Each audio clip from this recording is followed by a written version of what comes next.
No you idea. eating a Hot Pocket? No, it's a Hot Bar. It's delicious. Same thing. Well, Pumpkin because flavored. Hot Pocket.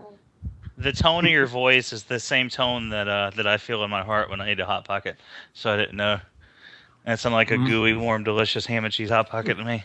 Hey fuckers, it's Friday. I need work. Good night, folks. Nailed it. You are listening to your favorite podcast, Shadowcast Uncut, with your host, Bobby Skullface, That's a solid unit, Mac. Oscar and Jake. I call it a rock Fred, Robert D. So happy to be here. The engineer, T2RX6. The fit and finish. Everyone's favorite internet troll, Greg for Mercy. Only troll for good. Meth Deluxe Baldwin. Hell Hasbro. And the most popular tattoo transformer band ever, the Zepticon. Hey ladies. No, it's just awful. Who's running that company? Kind of a scale like that. Upload complete, fuckers. This podcast is intended for mature audiences only, and its sole purpose is to entertain. If it doesn't fit with your sensitive sensibilities, please feel free to turn it off now and Shut the fuck up, Chip. Hello, everyone, and welcome to Shattercast Uncut, episode 97. That's right, 97. Shattercast Uncut, your favorite podcast. And what do we have in common with prostitutes, you ask? Listening to us is a lot like having sex with a prostitute without a condom on. It's kind of a risk. Joining me today, as always, are members of the Sexual Six, plus me makes us again the Sacrilegious Seven. Yeah. My math is correct. Let me check my calculator functions. I don't have time for that. I'm on a roll here. So, as always, I'm your host, Oscar Alonzo, and I am back from prison because, it was Kenny's birthday. And looking at my Skype screen from left to right, he is everyone's favorite troll for good. His avatar is an angry pirate with a yellow tooth. The one, the only Mr. Greg for Mercy. That intro kind of reminded me of that new math the kids are doing in schools these days. What with the whole sexual sex and whatnot. Common Core. Solve it in 10, Bobby. Solve it in 10. Or we could just call it sexual horror. And, of course, speaking of sexual horror, this guy, if he's not busy sitting there chasing your ambulance, he's fighting sexual harassment suits. The one, the only official lawyer for Shattercast Uncut, Mr. Robert D. Hey, everybody. Very happy to have Oscar back. That's it. Yay! That was horrible. Go jump in front of traffic. Speaking of jumping in front of traffic, this guy not just did that, but he got I Love Beast Wars tattooed across his back and on the inside of his left thigh. He's everyone's favorite upcoming reviewer. He actually had a fist fight with TFCon and then drank his blood in front of his family out of victory. Mr. Justin T2RX6, yeah! I am so confused. Yeah. Get that pot stirred. Get that pot stirred. And he's everyone's favorite love child of Dennis Miller, Dennis Leary. Give me another comedian with the word Dennis. Nah, fuck it. As well as your Dennis favorite. Miller. I love Dennis Miller too. Oh, yeah. He's also the love child of that graceful gay three-way between Dennis Miller, Dennis Leary, and Dennis Rodman. He's your favorite reviewer. He's the only guy who wears a sweater with his own face on it that says truth. The one, the only Mr. Bobby Skullface. Huge fan. Of course. Fuck ISIS. Miracle. And speaking of Miracle, this guy's got a tattoo right inside his armpit. And, of course, the eye is dotted by the cyst that resides there. He's got the sexiest pair of eyebrows on the internet. Here's the Bob Ross of Transformer Reviewers, the one and only Mr. Matthew Deluxe Baldwin. I'm not a player. I just crush a lot. Yeah, you did. And just remember, if you think you're ugly, at least you're not G1 Cyclonus ugly. That's right. Cha-ching. And speaking of ugly, this guy is not it. This guy will not only come into your house and just utter the words bathroom and make your wife leave a puddle behind her. He is tattooed from head to toe. He is America's most wanted nightmare felon. One and only Mr. Lenny the Zepticon. Hey, how y'all doing? There's a lot of tattoo references on tonight. I know. I don't know why. Maybe I should get one, but no, I don't. No. Matt's gonna get Shadowcast tattooed on his forehead. He told me. Oh yeah. Already. Got that lined So up. as always, we're still doing GoFundMe updates. Yeah, it's. Yes, I mean, we got everything still in stock, right? We're running low on t-shirts. we are out of 3X, large, something else. Yeah, we're down to we only have a handful of shirts left, handful of keychains. We still got a couple of magnets. There's 2 cases of unopened pint glasses, and a few mugs. So we still have stuff. Yeah. So somebody needs to buy a whole set of pint glasses. Yes. You should, actually. I know just a place to sell those pint glasses, but we'll be covering that later on in the show. That's for sure. So if you need shirts, hoodies, or bumper stickers, be sure to hit us up on Facebook.com/Shattercast. You'll see us there. Send us a message. We are the fan page that always replies to messages. Unlike others. Looking at you, Ryan Reynolds. I love you. Reply back to me. Don't hit us up for a hoodie, by the way. Yeah. Unless you suck my dick, in which case it's a different story. Hello. So, did anybody get anything, Gregors? I did. This is gonna be hard to remember at all. I got Masterpiece Tracks. I got. Oh, that's great. How's my wool? No, he's a little and brown. I'm racist, Mom. That's racist. I caught him trying to suicide bomb my my season 2 shelf. It was very uncomfortable. And you wonder why I won't promote this podcast, you arrogant shit. I love him and his smooth, soft, supple Hispanic body. Was that what he was? Hispanic? Oh, I think so. That or Indian. I thought he's Indian. Oh, is he? Yeah, he's all like Rex, the star, the skies, the moon. They all reflect on you, my love. He said he owned a casino or something like that. I don't know. So anyway, I got hey, we can make fun of anybody but the Native American, all right? Those motherfuckers, they know about freedom. So where was it? We took it from him. You got Tracks and what else? Got Tracks. Is he there? All right. Still got Tracks. Still got him. And Raul. And that little I think he got Tracks. I think he really got Tracks. That butt plug that plugs into the hood. Yes, the butt plug. That came with it. Okay. Right. Greg, I think we lost him. All right. I think we'll so just too. We'll come back to him one minute. To those listening, Greg was signed in through his Xbox today, so that's why he sounded so crystal clear, but he might be back on that phone here in a couple seconds. Thug life. Robert, what'd you get this week? I got MMC Sphinx, and I got. What do you mean? I love him. I think I'm the only person that loves him as much as I do. And I got the Iron Factory Soundwave and Blaster. Oh, I'm sorry. Yeah, I think I have a problem because I'm not. Yeah, the Soundwave's got nice paint on them, but yeah, they really just don't do anything for me. They're like, I never really paid attention to War Within. I assume that's who the molds are. So maybe that's why I'm not feeling it, because they don't feel like Transformers. They feel like figures that fold into things, and that kind of bothers me. I thought Transformers folded into things. Okay. No, but they just fold into this is a Sonic tank, and it's just him folded up to his feet. So it's a Rock Lord. Yeah. I think, but at least the Rock Lord looks like a rock. Did I cut out there by any chance? Yes, Greg, you did, buddy. No. Oh, I know what the range on my Xbox controller is then.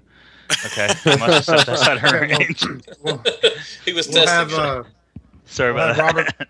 We'll have Robert finish up, and we'll go back to you, buddy. So you were saying, Robert, I'm done. Crappy. Oh, that's it. Okay, Gregors, what'd you get this week? Crappy. Where did I cut off at? Tracks and Raul, and a lot of gay jokes. Oh, really? Damn. Yeah. I cut off early. Those weren't jokes. So Tracks Mixing Truck, I got the Reissue Quakewave, the Toy Colors one. I got Spartan. I got Fans Project Revolver. I got the KFC Fader and Rover. Make Toys Rover. I got a lot of Rovers. I got the third Dino King member, and I got like 2 other things. I just cannot think of what they are right now because I'm a little sleep deprived. Wow. But I got a little bald one drop. See, that's not. You got that exclusive figure called Debatron, the Transformer known to make you go into debt. All right, good stuff. Well, actually, you know what? I got a picture. I took a picture of my haul because I knew I would forget. And then I got Fallout 4. Yay! a Fallout 4. Boo. So that's why you're sleep deprived. Oh, and I got War Dog. That's the one I couldn't think of. I got another War Dog because I needed a Warpath. And I kind of like the figure. I like A. I like B. I don't like getting there.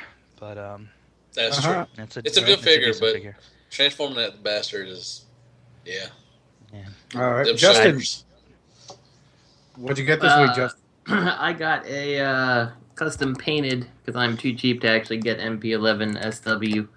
I got a custom painted Thundercracker in Skywarp colors because somebody's buying my Skywarp, so yeah, afforded that. I also got my that Takara Adventure Slipstream and Black Arachnia, and then Gravity Builder, Scraper, and Mixer Truck, and whatever the heck they're calling the Scatter Shot for Orbitron, and then that Fans Project Crocs and Fans Toys Grenadier, so I'm excited to open that. Shout out goes to Generation Toys for their amazing naming of their first two figures, Scraper and Mixer Truck. They just gave up on I think Scraper is a great name. Like, just the fact that it's so close to Scrapper, but it's not, like, I love that. Potato. Yeah, but still, Mixer Truck is more like, should we call him a super collider chemical guy? No, how about Mixer Truck? Oh, that's a great name. That one I agree on. Who thought of that name? Fun. My slave I keep in the basement. He's really smart. I've been calling him. They should have just gone. They should have just gone and did what they did with Scrapper and made him like Master Mixer or something like that. Yep. I've been calling him Mixing Glass. That's been my third party name. Okay. Third party name. Hey, Deluxe, what'd you get? I got Beast Wars, Prowl. Yeah, no, he's an owl. He's awesome. I got Mosquito, whatever it's Transquito, I think. He's I got the Japanese one from him, and I got Justin sent me the Hell Hasbro figure with my face on Galvatron, which is awesome. I love it. And I got a mask figure. I got Hurricane, the 57 Chevy, I think. I got him for a good deal. He's in great condition, and I really like him a lot. So I picked up a lot of masks. So anyway, I went to a little convention in Conway here, so I got picked up a couple things.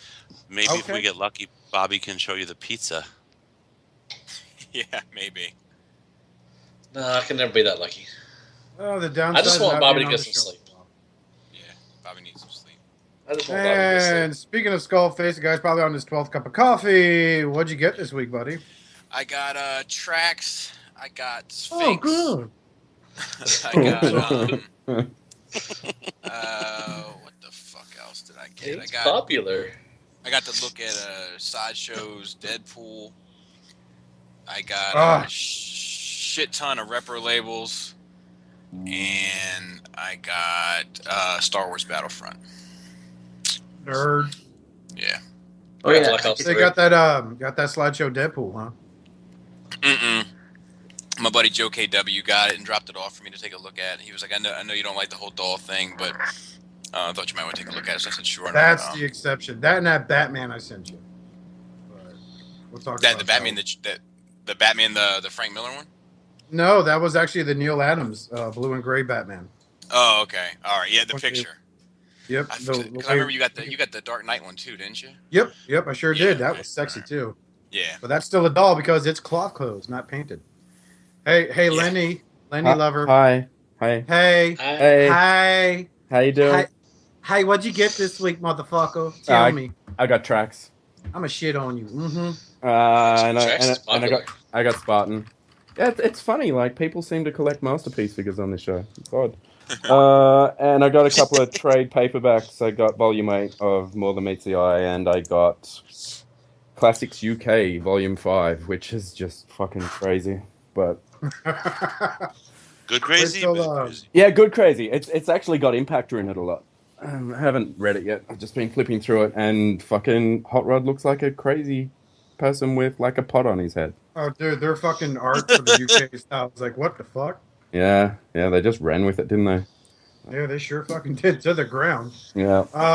Here's what I got. A while ago, I sold my masterpiece down leaf. And on occasion, I would tell my wife, yeah, I really miss it. Because, it was like a member of the family or whatever. And she went ahead and bought it for me as an early birthday present. Yay! So, scalper price of $250. Ooh. Oh, yeah. I looked at her, I was like, you spent what? And just goes informed by my brother because he spoke to her and that he went ahead and picked up KFC's transistor and good figure. The ejector figure with that ugly one it comes with. What's it called? Fucking Rover? Whatever Rover. Yeah, Rover. So I'll be getting that in the mail too and just trying to unload these classics because thanks to TFCon, I want my masterpiece back. Yes. Don't tell Joe. Joe. I love Chuck. Yeah. He'll be all Chuck right. for life, man. Justin got one more thing. Yeah, I got one more thing I wanted to bring up. I forgot. With everybody mentioning tracks, I got disappointment because Anime Export sent it to my old address and then it got returned to sender because they couldn't deliver it there, obviously. So who knows when I'm getting tracks. Jeez. So it's going all the way back to Japan? Well, that's what you get for talking shit about Raul, you four-eyed nerd. You kind of dodged the bullet there, Justin. Yeah. Good. I think y'all are crazy. I think that, well, I don't own it yet. But on the movie and show news, surprise, surprise, RID confirmed to end with a season 2 and a movie. Hooray for it ending, not the movie, seriously.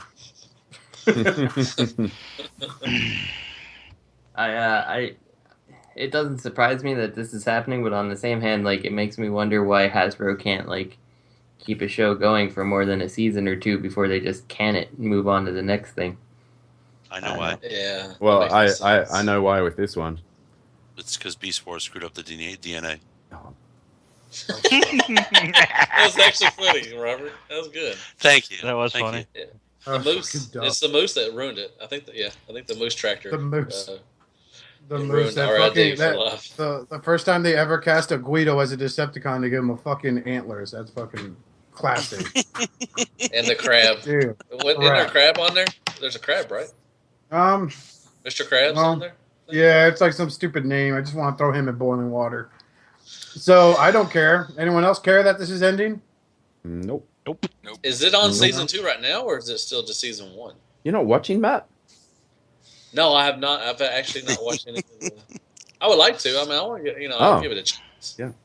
But I haven't seen any of the series.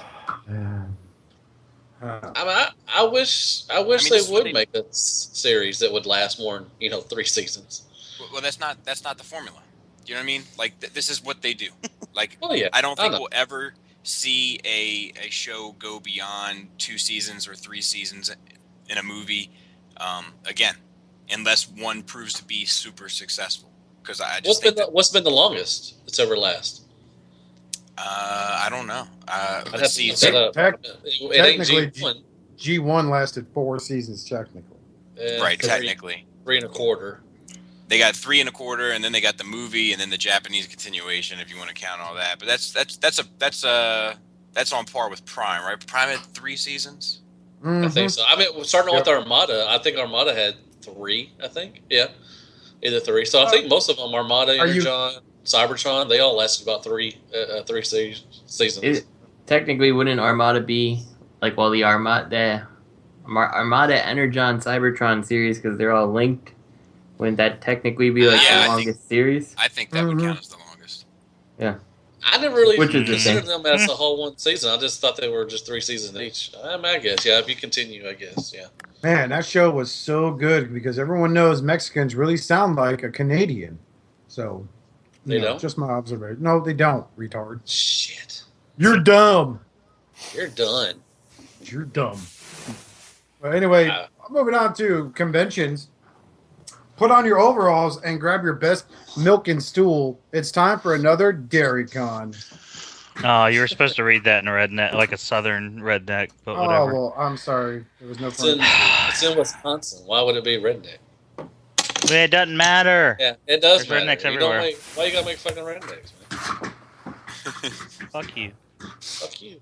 Well, Wisconsin's known for doing two things, right? That's Dairycon and, of course, serial killers. Packers. But good news to all Transformer fans in the Dairyland region of the USA. We have a couple of important dates for your dairies. That's right. Dairycon 2016 has been announced. And who here is going? It's from Friday, April 1st to Saturday, April 2nd, 2016. I would really like to go, but I don't know if I'll make it. Skullface, want to split a room? Yeah, I'd love to. I've heard it's pretty good con. I mean, it's a smaller con, but I've heard it's pretty decent. You know, Yeah. Stay up all night.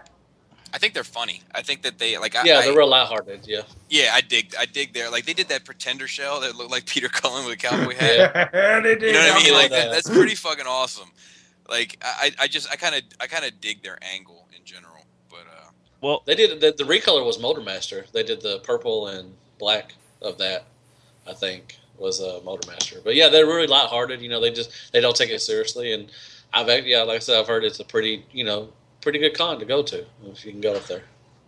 I think my favorite two, my favorite two exclusives they've done were Action Master Ravage, which was a blank cassette tape with Ravage written on the label, and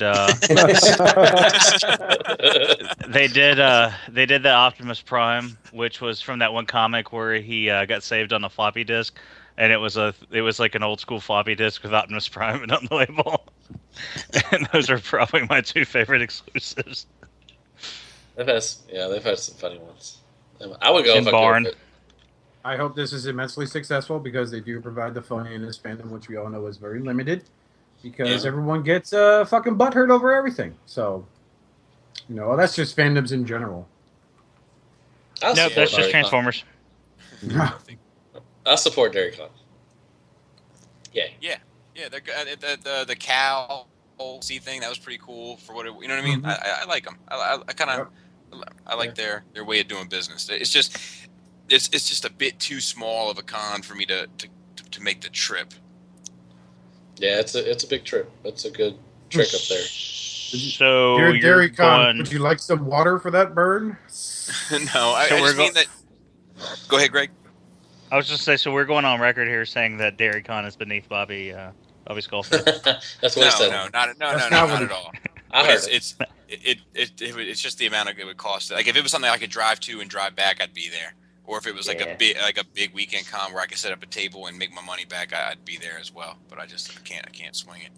How many people go to that? 5. 20,000. 20,000. Oh, God. That's serious. It's probably about maybe 1,000, maybe. I don't know. A couple, at least a couple hundred, I know, but probably up to the 1,000, maybe. Maybe 1,000, maybe a couple hundred. Are you the refugee counter? I am. Matt, are you the guy that counted all those men? No, because I wouldn't let them in. I think it was 5 to 1. I wouldn't let them in, so why would I be the refugee counter? Yeah. You wouldn't let them in? America. What was the turnout at TFCon this year? Did anybody know? 20,000. 20,000 this year. This year was 20,000. Now see the 20,000 people waiting in line. Shadowcast Uncut, known for their amazing counting skills. I don't know. I don't know how much was TFCon. I don't know. It was at least 5, maybe 5,000. Or are you just saying 5 again? It's 5. At least 5. Oh boy. Anyway, so we got more. Yeah, go ahead, Greg. Sorry. I was just gonna say if you want to see all the people that matter, just check out my banner photo on my Facebook page or my Facebook profile, and you'll see all the people that actually matter. Why is everybody scribbled out? We had the best group photo. We had the best group photo out of any group photos I saw from that convention. We had Lenny too, though. Yeah. He'll be there next year. Yeah, well. That was probably my favorite quip of that entire week. It was when Robert put the phone against somebody goes, "Look, Lenny and I are Krang." And almost instantly, I started humming the favorite theme song for that show. So, moving on to more Cybercon information. What does Worldwide Exhibition imply? See you later, Botcon. Wait, what? What is Cybercon? Is that like an official something or other?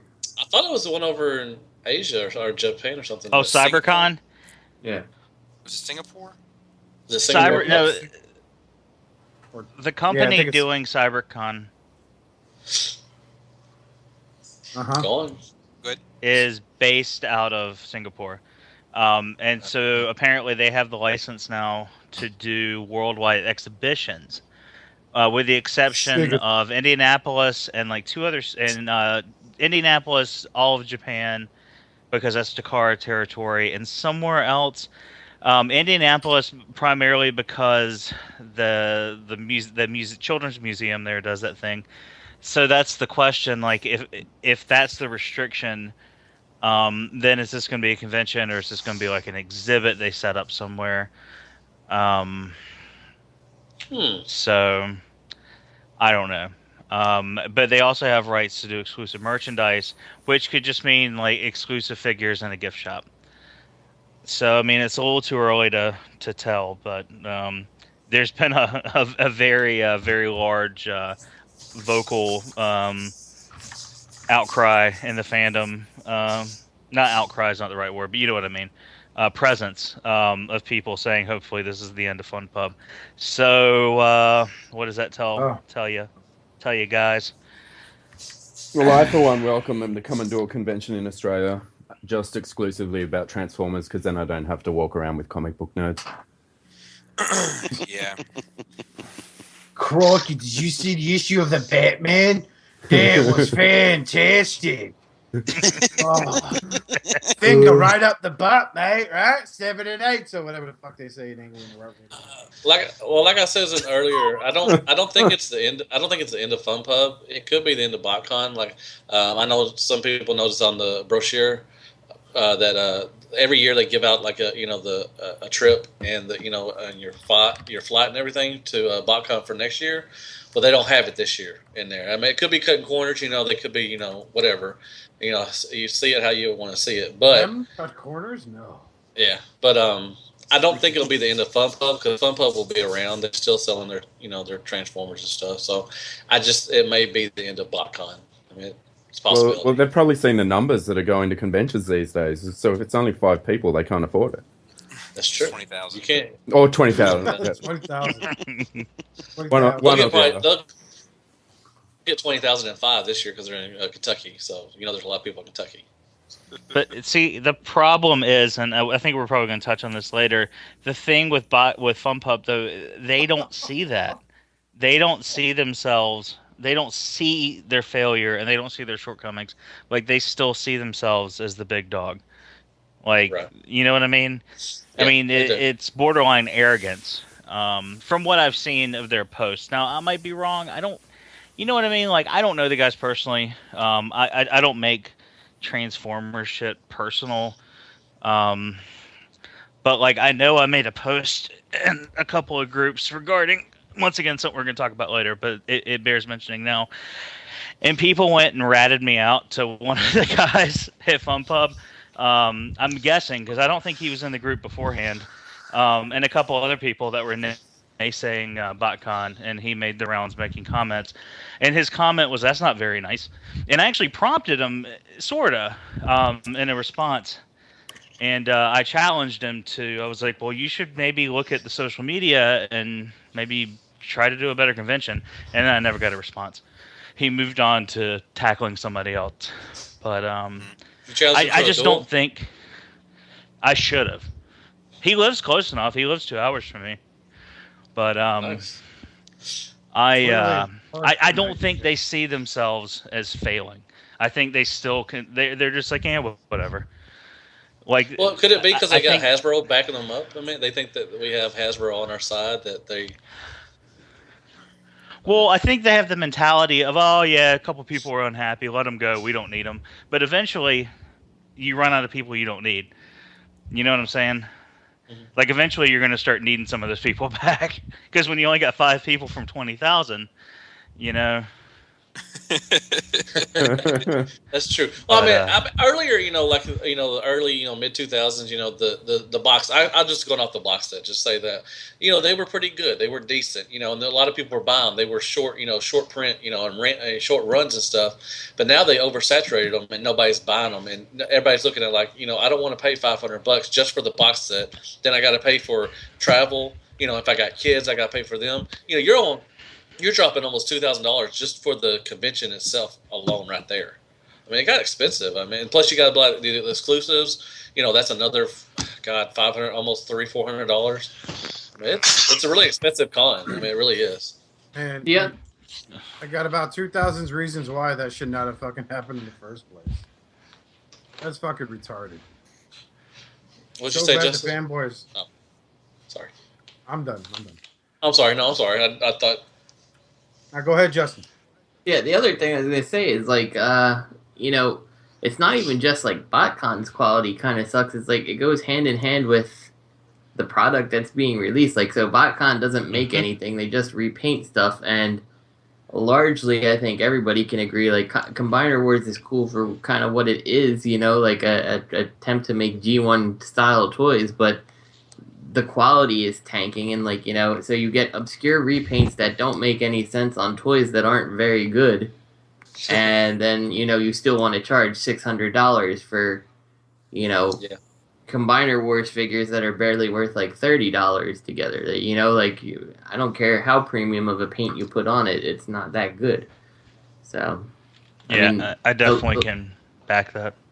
Yeah, the last set that I thought was interesting was the animated set, and like that was like the molds made sense that they chose, like the theme fit, and it was not like this one. It's like Tripredicus. They're all bugs and insects and all this crap, but no, they're gonna be cars this time. Like it doesn't make sense. It's stupid. It's a stupid repaint. And a jet. It's that Tripredicus made out of 5 robots. Yep. Yeah. Lines what Justin's saying. Just want to add something. I think you're right, but based on FunPub's conduct, I think that's definitely shown, because the way they've even tried to become laughably aggressive towards third party, they seem to just think, instead of learning that hey, you have to change with the times, maybe they're just blaming third party for like taking their money. So they, instead of changing their own formula, they think they could just. If they could just monopolize and truly monopolize, then they'll get back to their old profit. But and plus they were reaching. They were reaching too. I mean, they announced all of their figures, which they've never done that before. They've always waited till maybe a month or two before, and nobody cares. Sway said something in the free for all where he was like, they were talking about. Like that third party was, what was it, Greg? Third party was eating into I just read up potential BotCon profits, and people are like, nobody that buys third party wants to buy that shit.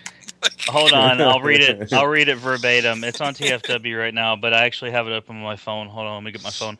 Okay, so it's a screenshot he posted, and he kind of brought it up as a discussion thread, which is going to be a fucking barn burner. But the original quote posted by Maddie. I wonder who that is on TFW. Maddie. If only I knew a Matt that loved Hasbro. Does it matter if retailers are or not selling unofficial toys at BotCon? The existence of third parties have cut into BotCon's pie when we're discussing exclusives. That statement in and of itself is laughable.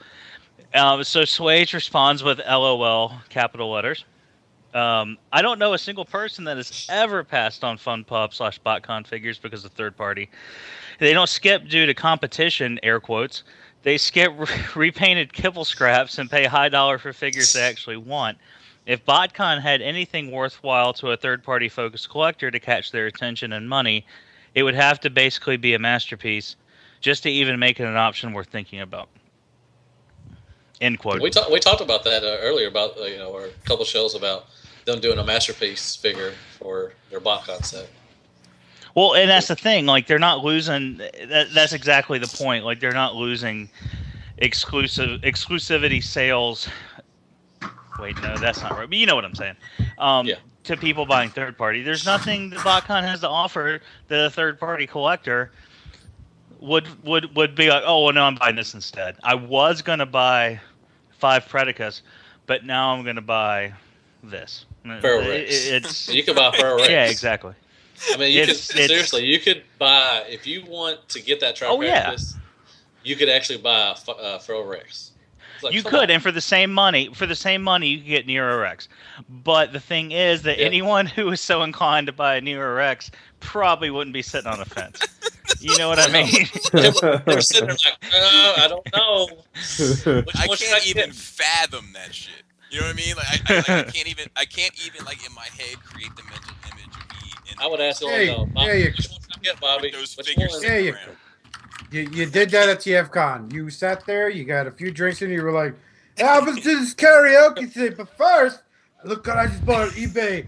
Magna Boss from Beast Wars. This is great. Oh, I'm not going to regret that at all. No. I like Beast Wars, but there's nothing great about Magna Boss. I want to go ahead and throw that out there right now. The opinions of Oscar do not represent Shattercast Uncut. I had that Shattered Glass set for like, I think a total of 2.5 hours. I know you do.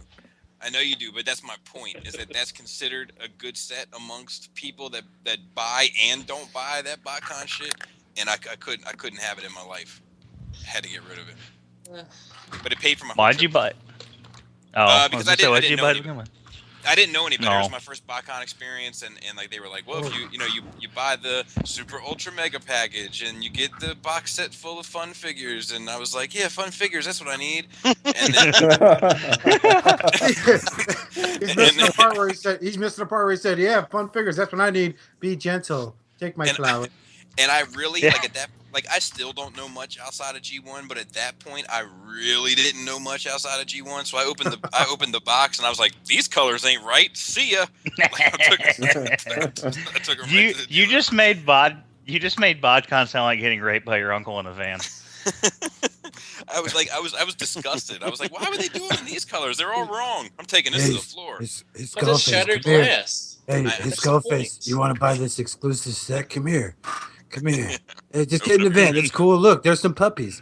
Here, let me open my pants. This is where the exclusive is. Oh, that's right. Who was it that said they were going to be walking around Botcon with a trench coat with third-party items like inside the trench coat? I don't remember. It's so good. It's so good. It's you want so that perfect. impactor? You want that impactor? Come over here. You guys want that impactor? Come here. Hey, what are you doing? And I hope it would be like just the opposite of like, you know what I mean, just total conspicuous, just like, you know, like the big like hat, you know what I mean? Dressing like Carmen Sandiego. Yeah. I just pictured Bobby wearing a skull face with the big hat and this trench coat with like box shaped bulges out of it. Yeah. And he's all like, hey kids, come here. You want to see what a Fanstoys looks like? That's Bombshell. You like that? Yeah, but he's got his exclusive. Shh. It's cool. Don't tell your mom. You fly it first time for free. Next time you pay. All right? Yeah, a little secret. He's giving away one member of Feral Rex for free, but you got to buy the other 4. I got all these fail savers. Why did they sell? Oh well, just kidding. Yeah. Oh god. Yeah. Are we talking about this more later on in discussion, or are we doing the Botcon here, basically? I don't know, man. I think there's enough for both, to be honest with you. I think there's enough. Yeah. I just want to the 2008 box set was a good set. Okay. I want to bring up more, but if we're going to talk about it later, then I'll just save it for later. I mean, let's shelve it for later. Let's come back after we get depressed. Well, we're going to get depressed after Hasbro news, so we're going to need something to bring our spirits we have back amazing news, guaranteed not to make you want to go ahead and do a Kurt Cobain impression. Bold Form Gladius test shot images. Okay, where's my gun? I think if they tweak the head, like.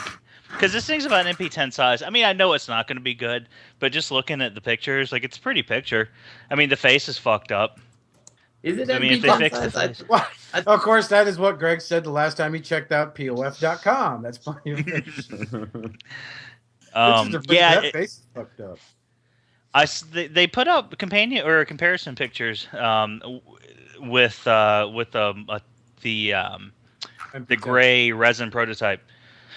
And Okay, I couldn't remember. I thought for some reason he was like the same similar size to Orion, but maybe I remember. That's Oh, what I okay. No, I thought. see it here. I see it here. Yeah. So I mean, I don't know. He doesn't look horrible. He doesn't look horrible, but I don't know. Honestly, like, so everything looks pretty good. I mean, the gun looks decent for like a modern gun. The tank looks vaguely like a tank, and Megatron looks decent. But you know, the problem is and I said it on Facebook, is, you know, if it's like Lone Wolf, it's going to be engineered well, but the quality of materials and how it's built is going to be so cheap that it's not gonna work. So. Shout out to is somebody Paul carving a from wood Bold doll? Form. No, that's my mouse. Oh, somebody's carving whittling or something. I'm trying to do a shout out here, Matt. Shout out to bad. Paul from Bold Form, who I met at TFCon Chicago. You need to get your shit together. Your fucking designs are on point, but your materials are shit. So get your shit together, buddy. Yeah. What do you guys think? Do you think you guys? I think you have more experience than me, definitely. When it comes to watching a third party come out with its first figure and then progress, what's the easiest or most common aspect about that company's production that improves? Is it the plastic quality, or is that something that usually stays the same because it's the same factory, or is it the engineering that may improve, or the sculpts? What do you guys see improving generally, or it really doesn't? There's no rule that you've observed, nothing common? I don't see this improving. It's kind of a crapshoot based on the company. I mean, apparently that X-Transbot Scourge is pretty solid, and it's taking Keith, what, 6 years? 5-6 years to fucking do that. But then you look at Unique Toys, like, you know, they managed to improve a little quicker. MMC is another one. Really good too. KFC was, I mean, they improved drastically. I mean, from the tapes up to, you know, their blaster, you know, and all the other stuff. Shark, you know, Sancho Barbosa. I mean, because I used to hate KFC, but man, they really stepped up their game. I mean, I liked it. What don't you like about the tapes, mate? You know, well, you know. Yeah, I know all too well. Fuck. Who did I just say? What was the last company I mentioned though? I'm sorry, X-Transbot. MMC. Yeah. If you look at like that Optimus Prime, which one of you guys bought that? Was that Oscar or Matt? Which one? Which one of you guys? They haven't released theirs yet. I'm sorry. No, Tyler. Yeah, Tyler. Yeah. See, that thing was kind of, and then their Cyclops. Yeah, exactly. And the Cyclops, like that's a fucking big figure, but the plastic just feels thin. Like, but it could have been so much better if they made that figure now. And then all of a sudden they did Feral Rex, and it's like quality, you know. And they did Six Shot quality. That plastic is all similar. Like their reformatted line, it's like all the same type of plastic, but like the Sphinx plastic is different.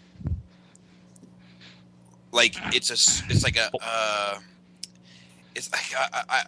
don't want anybody to try to crucify me, but like, you know, the Ferrocons, right? They have they have that really tough plastic. I mean, it feels like you could throw it across the room and it would be fine, right? Yeah. But it also feels kind of, because of it's so durable, because it's so thick, so to speak. It feels almost like childish. Just the feel of the plastic. Shampoo bottle? No. No. Yeah, it's like a thick, like I don't know. It's like thick like that. It's hard and thick. Right. But like the Sphinx plastic is like a much more smoother, like more refined plastic. Like it's different. Do you think that has something to do? Here, let me sum this up for everyone listening. Bobby's trying to say MMC's Feral Rex cons, they feel like Walmart toilet paper in their restrooms. While Sphinx feels like the Charmin Ultra you use in your own home, right? No. It's I think I nailed it. It's just like it's different. Like neither one are bad, and neither one is necessarily better than the other. It's just that like they chose a different type of material. It's different. Could that be the glossy paint finish on it though? That's it could making be. It feel that way. It could be. Maybe that's what it is, but it's a different feel for sure. Right. On a scale of 1 to 3 bears on the package, how many bears would you give that silky smooth plastic of Sphinx? Is it like rescue bots, kind of? I've never had one, so I wouldn't. Oh gosh, shut up, Matt. What? No, I mean Justin Ketchum's gone off the show. Justin, you know about rescue bots. I meant they're durable. They're fucking durable transformers, man. Yeah. I meant their plastic is really, like you said, you could throw the fucking rescue bot across the room and it would be okay. But you know that they had that hefty plastic feel. Whatever. Good night, folks. I love you, man. Good night, folks. My kind of answer to your question, Robert, is I think like KFC is the perfect example of it. Like you get that Ollie plastic. Like Ollie was well engineered, but the plastic is so bad that and like the tolerances aren't good that he doesn't hold together. He falls apart. He can't stand properly. And then like the blaster, you take that, like also well engineered, but the tolerances between components are tighter.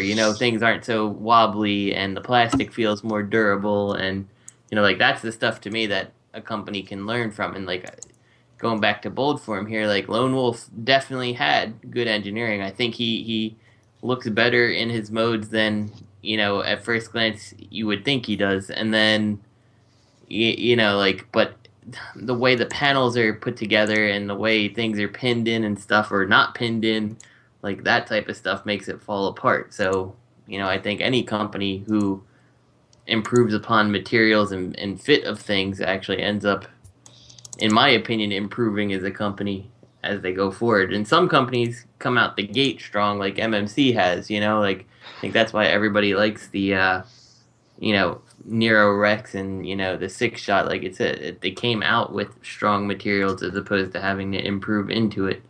And like their improvements are other things but less noticeable, No, but those steampunk ones are MMC, right? Oh, I forgot all about this. Yeah. Yeah, that was the point I made initially. The Night Commander or whatever, like that felt like the Heart of Steel, the Night Commander or whatever they called the Optimus, like that felt like a Big Lots toy. Yeah. A very well engineered Big Lots toy. And then at the same time, the Knight with the Cyclops, the Shockwave, that's a big, really nice figure. But Nick Kish, I never know how to say his last. Kish. Oh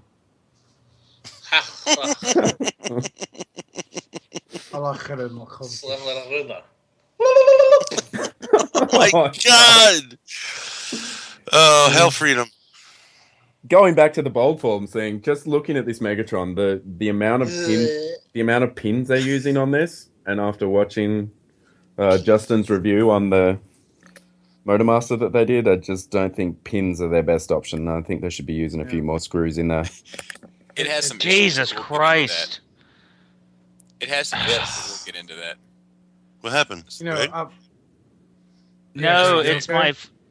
No, the headset goes through my controller, and I forget that the controller powers off when it sits idle. So I have to sit here and tap the joystick.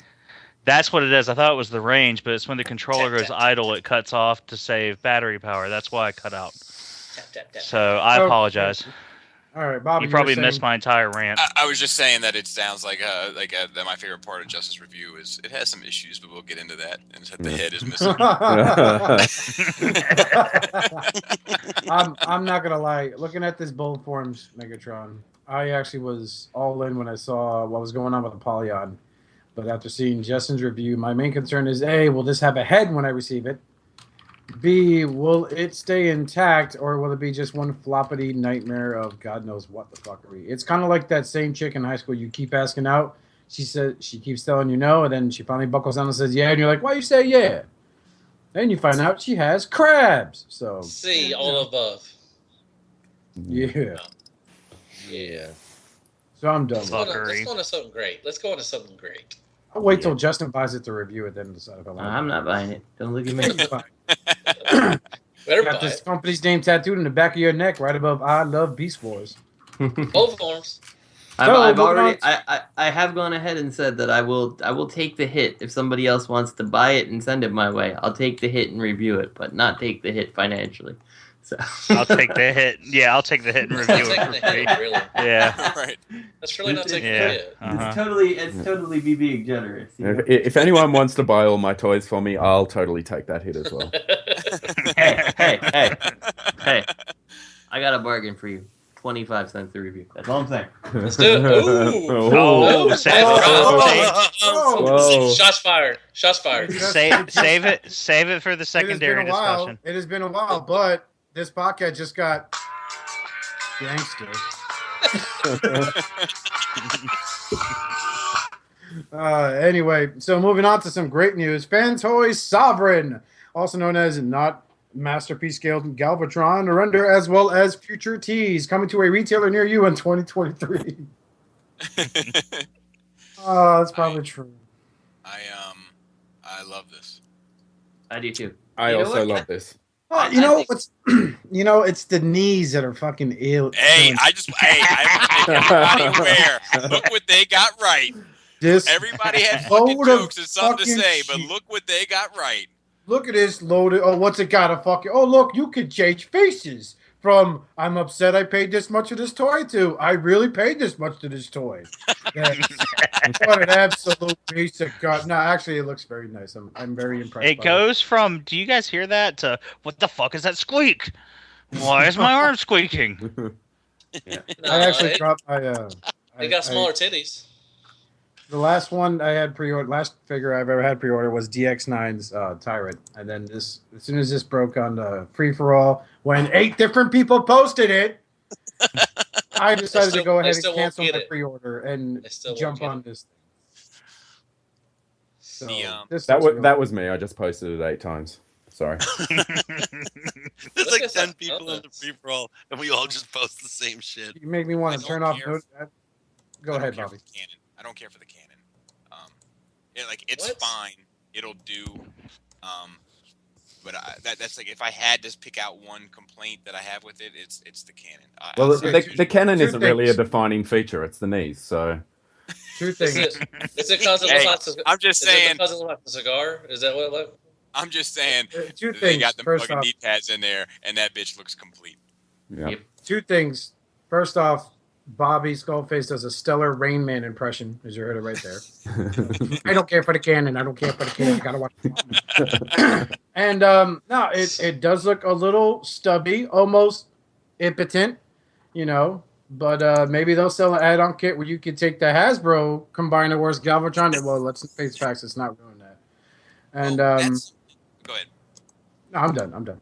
That's something on the plus side, like that's something that it doesn't really affect any of the engineering, and they can fine tune it if they want to, and we can see a change. Like people have been. I've also seen people complaining that the shoulder pads are too tall, which I'm like, oh my god. But but I think that the cannon is slightly off-putting. It's not off-putting enough to make a big deal about it. I don't think. But if I had to, gun to my head, say fix something about this figure, that's what I would point out. And it's something that they could do that wouldn't cause much effort to any piece of the unit. My wife got a little happy when she saw that cannon. So, oh boy. Hey, it looks like they just stuck like. Hi, baby. It looks like yours, all gray and stuff. Like I know. I mean, when these pictures came out, I mean, did you just hear a bunch of just people coming, just a bunch of nerds went, yeah, yeah. I mean, it looks. I like it. It looks really. The moment he said that, I literally pictured like 30,000 nerds running, and then he went, yeah, at the same time, and city officials going, well, this city's condemned. I was seriously going to. All jokes aside, like when I saw this, I was in bed, and I actually just got up, and I saw like every time that I see anytime I see in my like notifications, Leonard T has sent you all these pictures. I'm like, something has happened. So like it's like the first thing I open, and when I saw him, and the first thing I fucking looked at were them knees, and I was gonna go downstairs and get in this recliner and take a picture of myself looking at the picture, and send it to you guys, but it was like far too much effort, and I was kind of pressed for time to get to work on time. So, but it was the first thing I thought. What were you gonna say, Robert? I'm sorry, I cut you off. I forget, but one thing I did want to bring up was, I mean, this the 500-pound gorilla in the room. I mean, at least to me, I mean, I like this. I like this the most out of what I've seen so far. The bulkiness of him. Do you guys think he's a little hefty? Nope. Nope. I think he's perfect. I think he looks imposing. He's supposed to be the big bad fucking commander. Not like, oh, hey guys, it's me. I'm the Autobot leader. I'm just going to do some core exercises on my Pilates machine. Okay, but what made Galvatron so bad at... What makes Galvatron... Wait. Yeah. Which one were you in on before? I wasn't in on one. I wasn't in on one before. I was waiting for Fanstoys because I knew it was coming out. Oh, I see. Because, like, I mean, did you have the problem with, Tits McGee, no, I didn't want that. I didn't want any of them. I mean... No, I didn't want any of them. Okay, no, I was just wondering, because, like, Tits McGee. Well, I mean, that's what he is. He's all chest. That's all he is. No. I like this one. I like this one. You don't have a chest on this one. I like this one the most. I'm just thinking, like, like I never envisioned him just so muscular. Like he's obviously, the way I always envisioned Galvatron was he's super powerful. He can fucking turn you to dust, and he's insane. I just never pictured him. I mean, this works. I mean, it looks really good, but I just never. Yeah, it just seems a little bulked. Not bulky, like, oh, he's blocky. I mean, he looks like a muscular bot. That's what I mean. Well, your face is bulky and blocky. Yeah. Okay. Argument over. Yeah. The one thing. Go ahead, Bobby. I'm looking through G1 cartoon images of Galvatron right now, and I think the reason why we're having this discussion is because I'm seeing pictures of him where he looks a little slimmer, like not as wide, but then I'm seeing pictures where he looks almost just as wide, if not wider. So I think it's one of those things, but just how you envision that character in your head. I feel like this is the Galvatron that I want, size-wise, bulk-wise. I think this is probably the most beautiful render of a toy I've ever seen. That Skullface isn't the Galvatron you need. It's not actually a render. It's actually that's a great prototype. Well, that's what I was going to ask. Prototype then. Yeah. It's really a prototype. It's there. So, and that's the one thing I know we joked and said, like, it's coming late, but I don't know how late this is coming. Like, Fanstoys has put out a lot of things recently. I mean, we got. I mean, the Dinobots have been slow, but we got Perceptor and we got the first Bug, and it looks like Reflector is, within like probably a short while to drop. Like, this is probably coming quicker than we think it is. 6 months. You still got 2 more Bugs. And then you've got 2 more Quake Waves. I don't think they're necessarily going. I don't think they're necessarily going in that order, though. Yeah, nor I. Meh. But do you get the sense? I don't know. I'd like to say something at some point, but whatever. It's cool. I was just gonna say, first of all, when I transform my Spotin into a bot mode, I like to do the toe cannons out just a tad bit, so it looks like he has toes. That's my personal preference.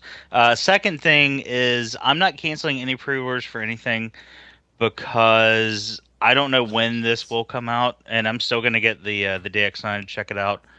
I'm not. Yep. It off, and then that will be my Galvatron until this comes out. I'm with talking about. I'm with you on that one, Greg. I'm still getting the DX. Whoa! I'm looking at the comments on this one. The very first comment says, "Sorry, Fanstoys, this looks terrible. I'll wait for the official." What? Wow. What? Well, supposedly there's an official in the works too. Hey, do y'all I like the face. You can where he's smiling, like yeah. He looks kind of like Bludgeon a little bit in the face when he's smiling for us. Bludgeon has a skull face. Yeah, that's just my preference. Greg, I'm sorry. You mean I can have my own you mean because he has teeth in his smile? Yes. That he looks like Bludgeon, who is a skull. He does. Yeah. Okay. I hear you. Yeah. I hear you. You know who else he looks like? Apollo Creed. Because Apollo Creed has teeth when he smiles. But Oh boy. Okay, well, moving on. I don't want to move on. I just wanted to say Apollo Creed. I'm sorry. Really quick, guys, before we move on. Sorry. Did you think any ideas why they didn't show us in alt mode? It's a resin. Because it doesn't exist. It's an Action Master. There, you happy? They had to get 20,000 reviews of it to come up with a Or 5. They're still waiting on the DX9 one to figure out the engineering. I was actually going off of Robert's claim that X-Transbot's tailgate didn't have an alt mode and wind charger. That's why I said because he didn't have one. But, you know, whatever works. Okay. Fucker. High five. High five. Charlie Sheen? HIV. See what I did there? So moving on, Fanstoys also reveals Hoodlum, aka Peekaboo Masterpiece Style Hot Rod. I really hope that like this is directly done in response to knowing that there's a Hasbro, a Takara one actually coming. Like they're like, whoa, this is bad. We can make one better. Let's do it. You know. I hope that's the case as well, but I doubt it is. Yeah. On that note, initially when I put this in, I added at the end and immediately pulled it one day later because I thought that maybe it wasn't supposed to come out yet because when you click the link, it takes you to a dead page. And then I realized today that the entire Fanstoys website is down as of this recording, Wednesday, whatever the fuck day it is. So anonymous. I kind of hope this isn't. I kind of hope this was in direct response to Takara too. I mean, I don't hope they go out of business. It is back up. Yeah. Okay, because it's been down for 2 days. So I was like, oh, yeah, that's why I joked in the chat that Takara does get my emails after all. I've never went to Fanstoys website, but I must say I am impressed with their Fanstoys studio, and then their slogan looks like, "Do we want toys?" Like, yes, I guess so. I mean, like, is that a question or a statement? I don't know. we might as well. We're pretty good at it. Let's keep it. Can I ask a question? I haven't looked at my hot rod or my rodders in a while. What the back of his knees? Have they always been like that? The ball joints, or whatever that is. Yes. Mm-hmm. Okay. It looked kind of weird. Sure, I'll tell you, like the abdomen, that's what I needed. Like, well, I'm going back and forth between the two, and that is definitely, without a doubt, what was bothering me about the Masterpiece one. Yeah. Well, they cheated. They cheated on this one though, whereas the Masterpiece did not. So I mean, I kind of give props to Takara for working with without the fake cockpit, but I feel you. See, I don't feel like that's a cheat personally.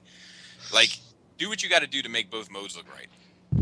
I agree. Didn't you feel like it was a cheat when they did it with Jetfire, with the leader Jetfire? I don't really feel. I mean, I might be wrong. I might be wrong. I mean, I'm legitimately asking. No, I can't really remember. I remember that I was pleasantly surprised with that Jetfire. That's what I remember most about it. But like, I don't really care. Do you know what I'm saying? Like, whatever gets me the best end result, I'm fine with it. Mm-hmm.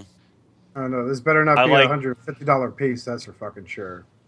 No, I don't think it will. I like the peekaboo aspect of the transformation. If you look at the render of the underside, he's like, "Hello, hey, how you doing? Hey, fella." I'm just hanging out here in car mode. I like the car mode. The car mode looks dead on. I mean, it looks. I like it. I think both modes look great. I like that his chest doesn't stick 4 feet off of his body, or the back. Yeah, but that's a drawing. It might be fucked up when it comes out. I love the way the fins don't want to fucking fall off the back.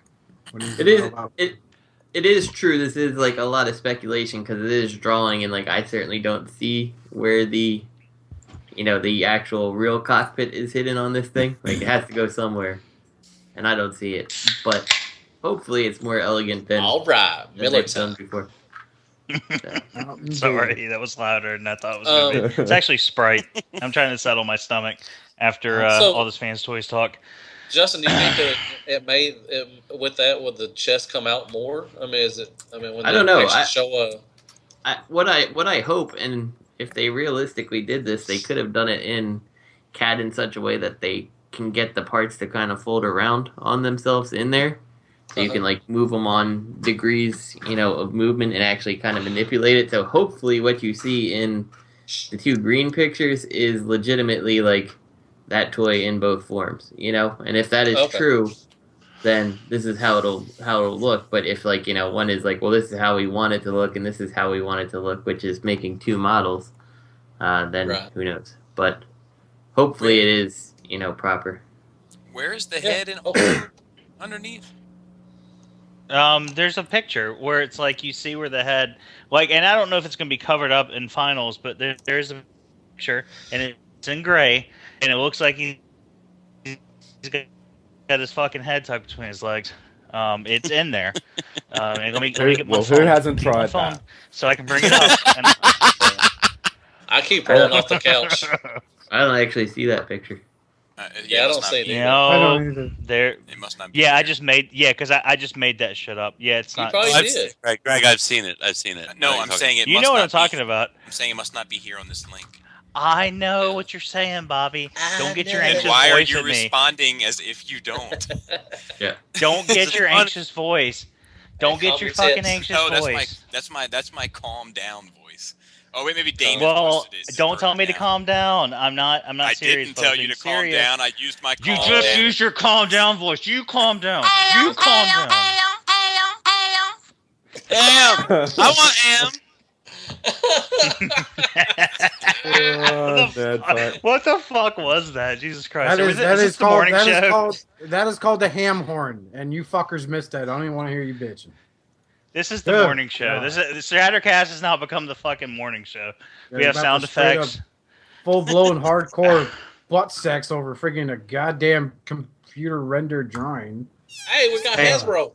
Hey, speaking of which, wait. You know what I'm going to be disappointed about with this hot rod? If I don't have the ability to sit him in a like yoga pose with his arms attached from his body, holding a fishing rod. Bobby, when you find that picture though, just remember in your head when you're looking at it, come on man, let me hold that matrix, and then you'll get some joy. Come on man, let me hold that matrix.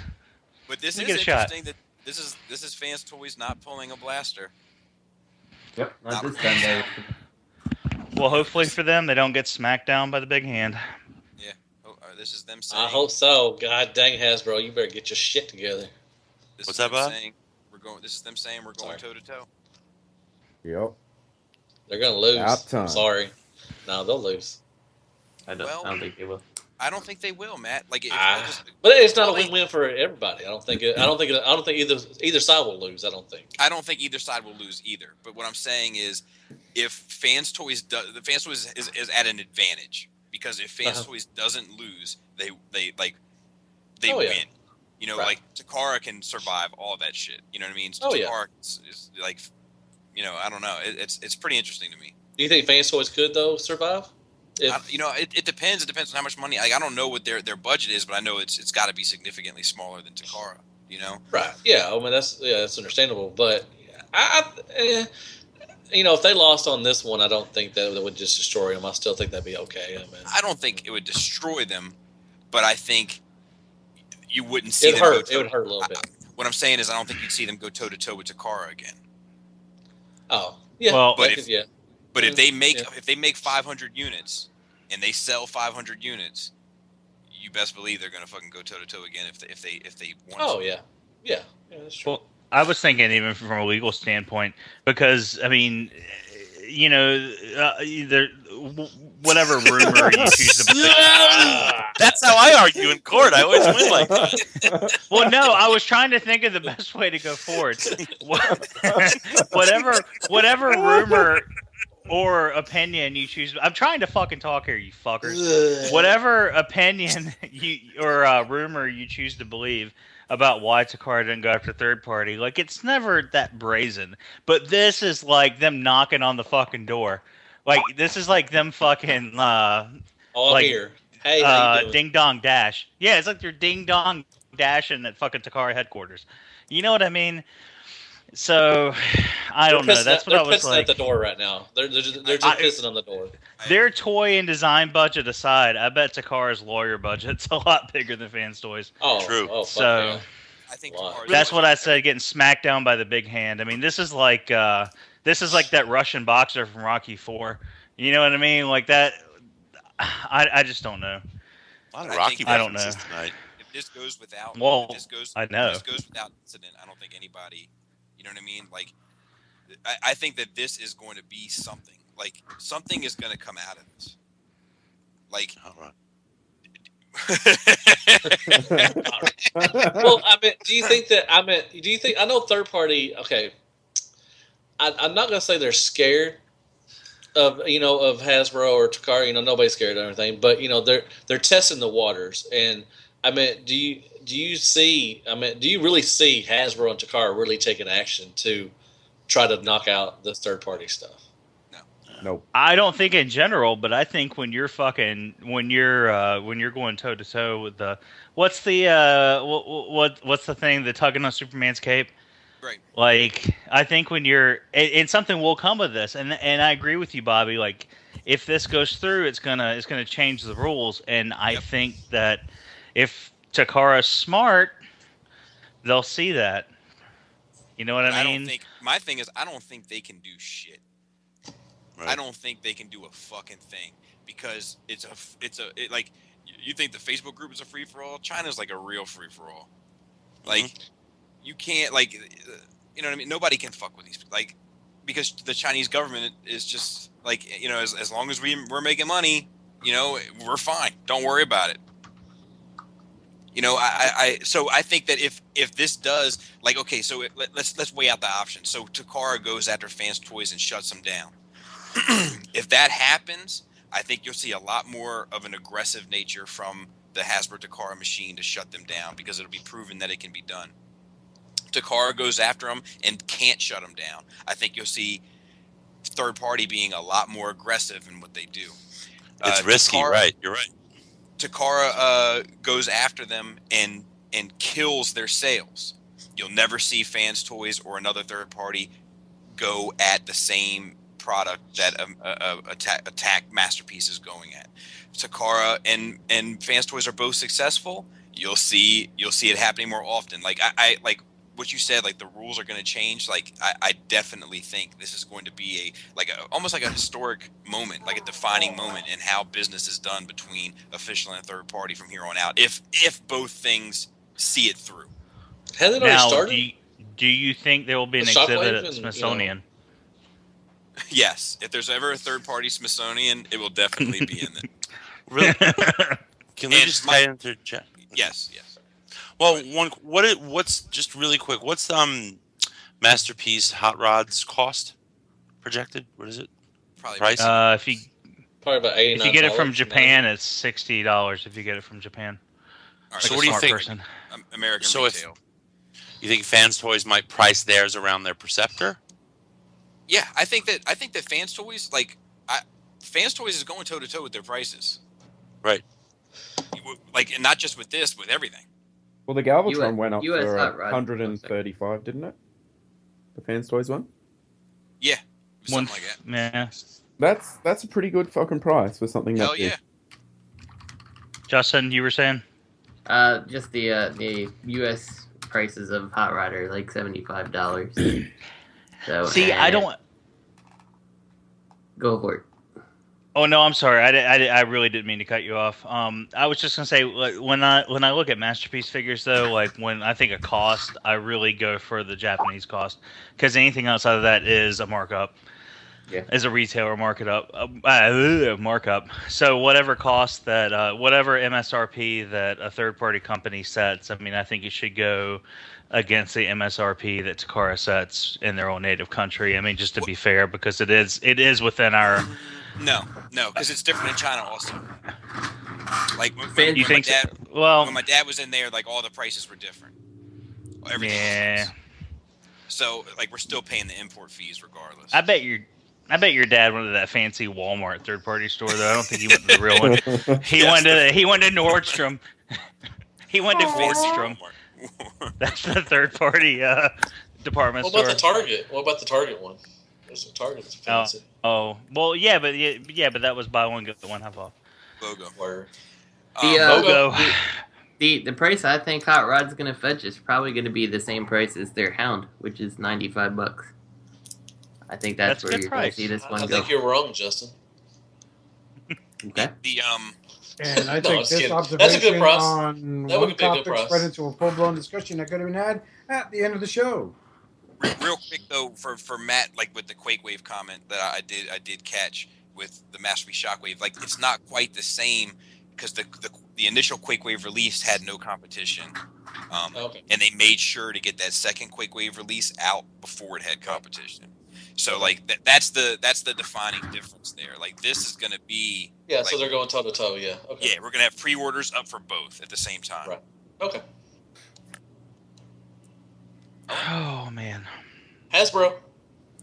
Okay, everyone ready? Yay. No.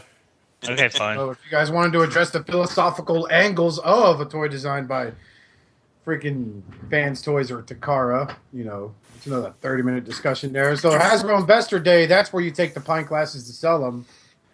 Everyone's happy. Hey, Transformers 5 is under development. All right. One gives a Really? I care. Really? I look forward to Transmorphers 5 by the Asylum.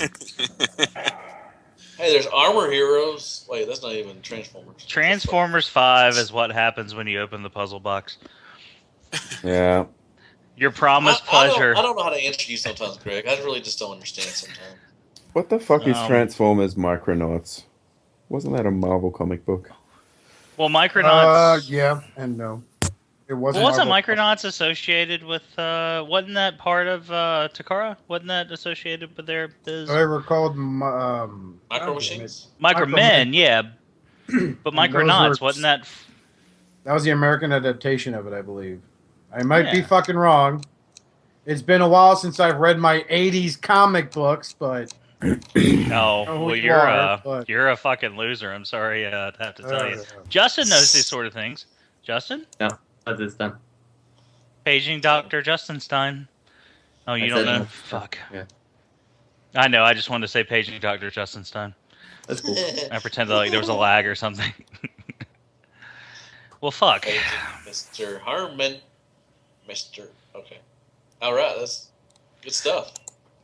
Well, one thing that did get left out of this article that I read when I got home, Hasbro is tackling a new demographic, apparently.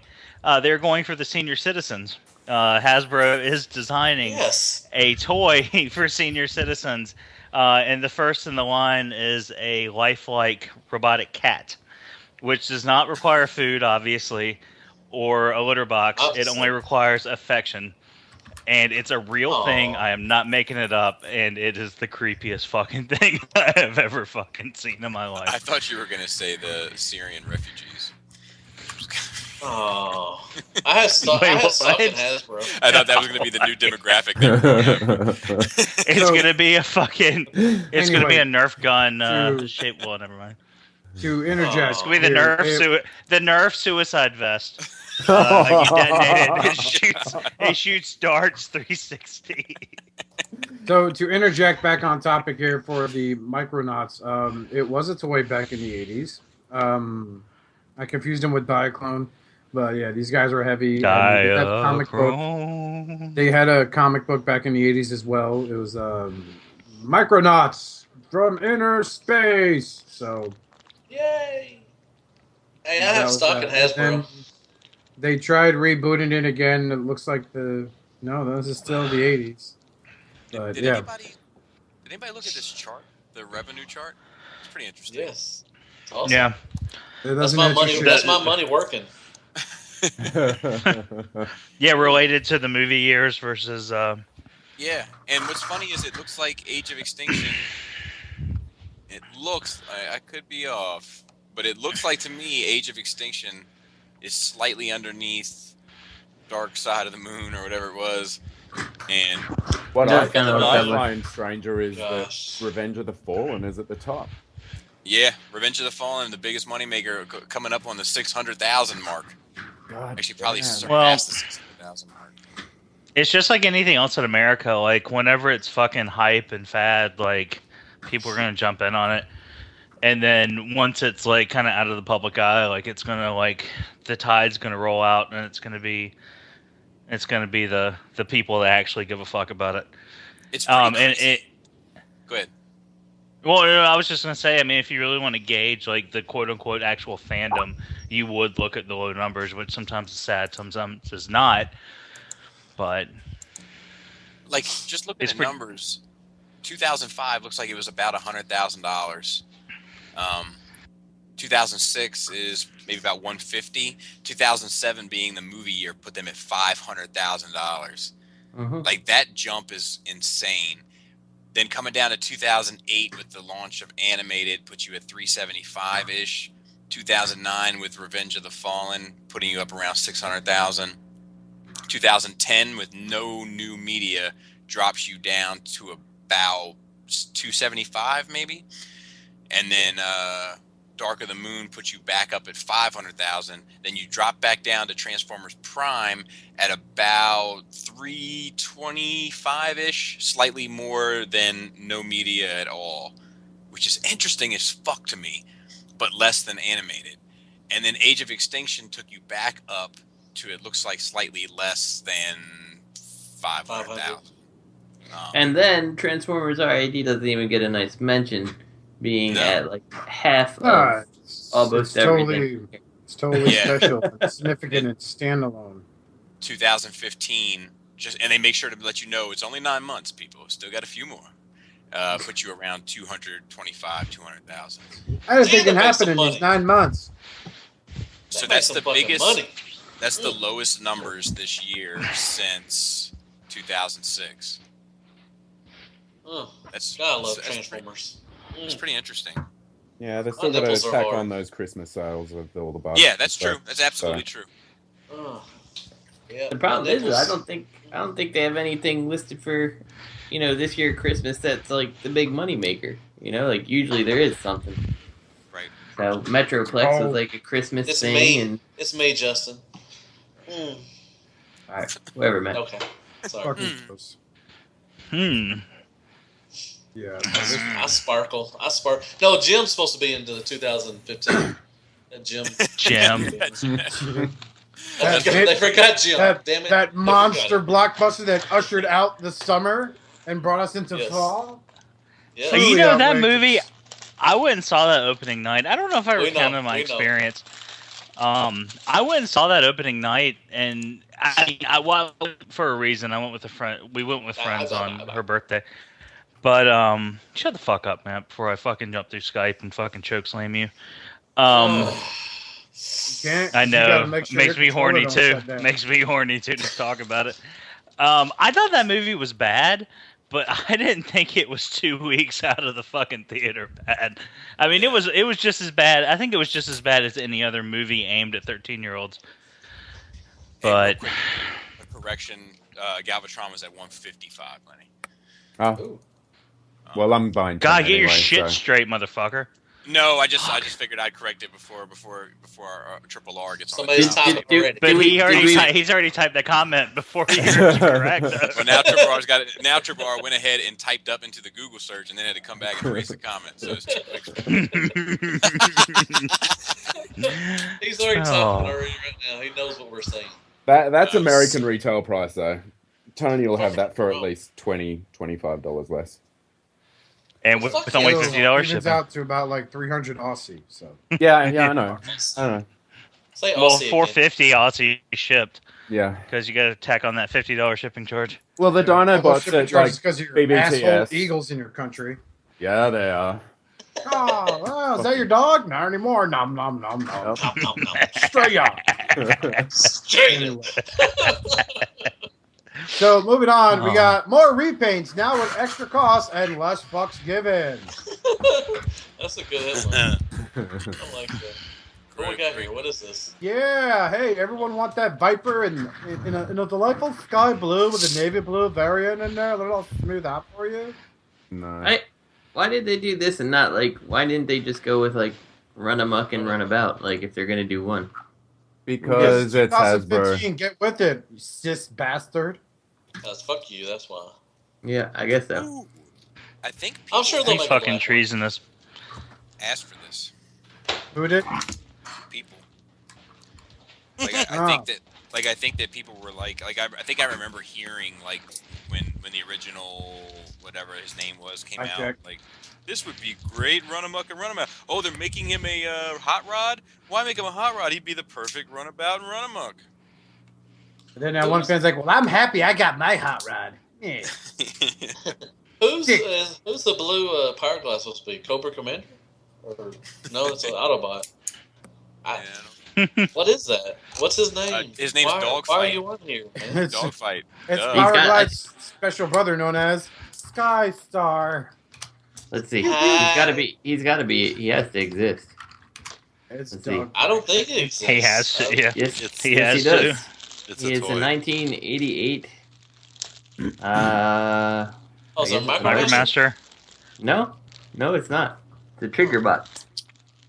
Trigger Bots. Yeah, you know the ones that like shot out the little like. They had, the like, little fire. Yeah, the little sparks. Yeah.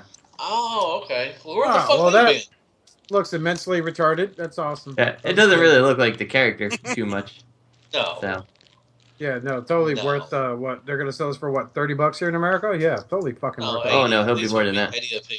I was right. It's because he's a G1 redeco, so it's the Million Publishing thing. They don't do anything for under $100. I had no trouble closing that tab. Damn. Yeah. Someone pay $100 for that thing? Oh wait. Yep. Congratulations. Yeah, you know what? His name's Matthew Baldwin. Hey. Hello. Say Aussie again. Well, now Oscar, to be fair, I think didn't Justin, the guy with the Million Publishing, White Bumblebee? I have the Ghost Shooter? I have the Ghost Shooter, and I have the what you call it? Holla. Oh, and I have Artfire too. So ew. Because I like Ghost Shooter, and I think that Stepper looked good, and so did Artfire. Seeing those on your shelf must be what it's like to walk in on your parents fucking. I mean, that's just something you don't do. But you know what I don't have though? I don't have the Shuki or whatever, the one that's supposed to be one of the riding trains. Like, that's stupid to me. That one doesn't look like the character. Well, thank God for little favors. That was not meant as an insult at all. I was just gonna say, you know, everybody's like, "Oh, Matt's gonna get this," but I was just gonna point out that I actually have some of them. God. That's fucking gross. So, yeah, speaking of gross.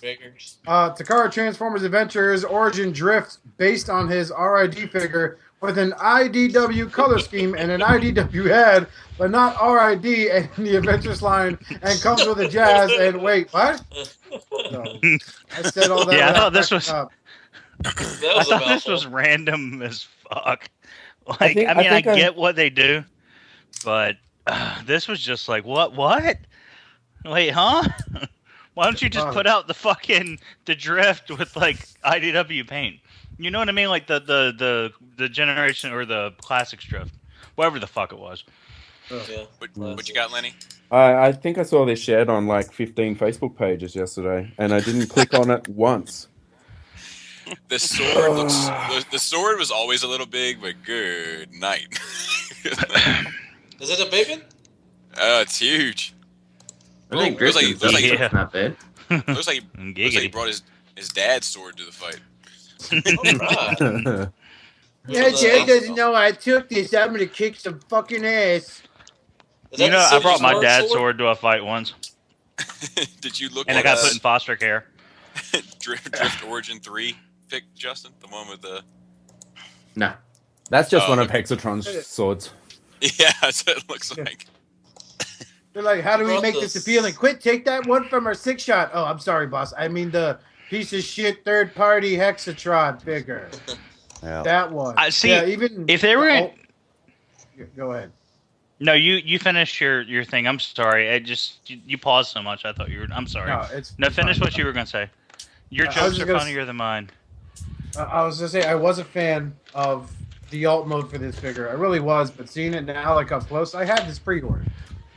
Now up close, I kind of feel like I really fucked up bad because the paint apps are just duplicitous and they're awful. You know, like, no, and why did they re-release Jazz? Oh, because they gave him a visor this time. That's nice. Yeah, how he should have been. That's some Matt like, from the Baldwin money beginning. there. Holla. I think I if don't they were wanna going to do a play it jab, anymore.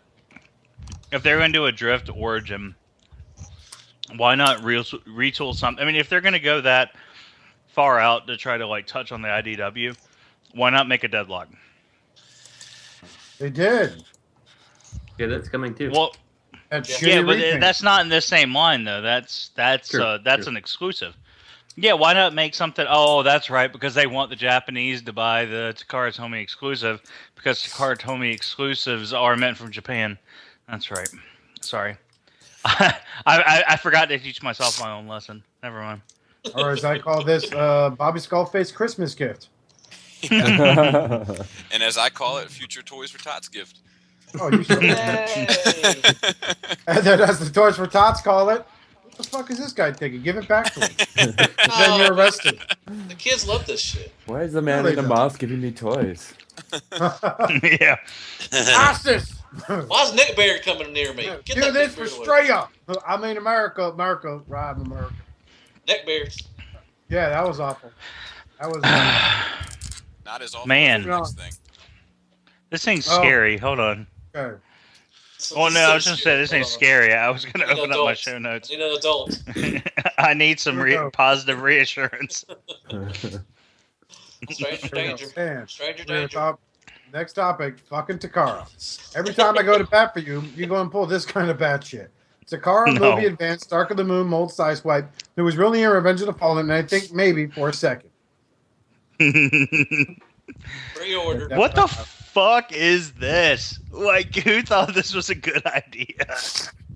Every We're gonna shitty take customizer. All this is the shitty fucking Dark of the Moon side swipe with a silver paint app on it. That's Oh my god. it's like the other 258 fucking customs on TFW that have someone going side swipe movie accurate colors in their title, and all they did was just spray paint the shit out of this thing in silver.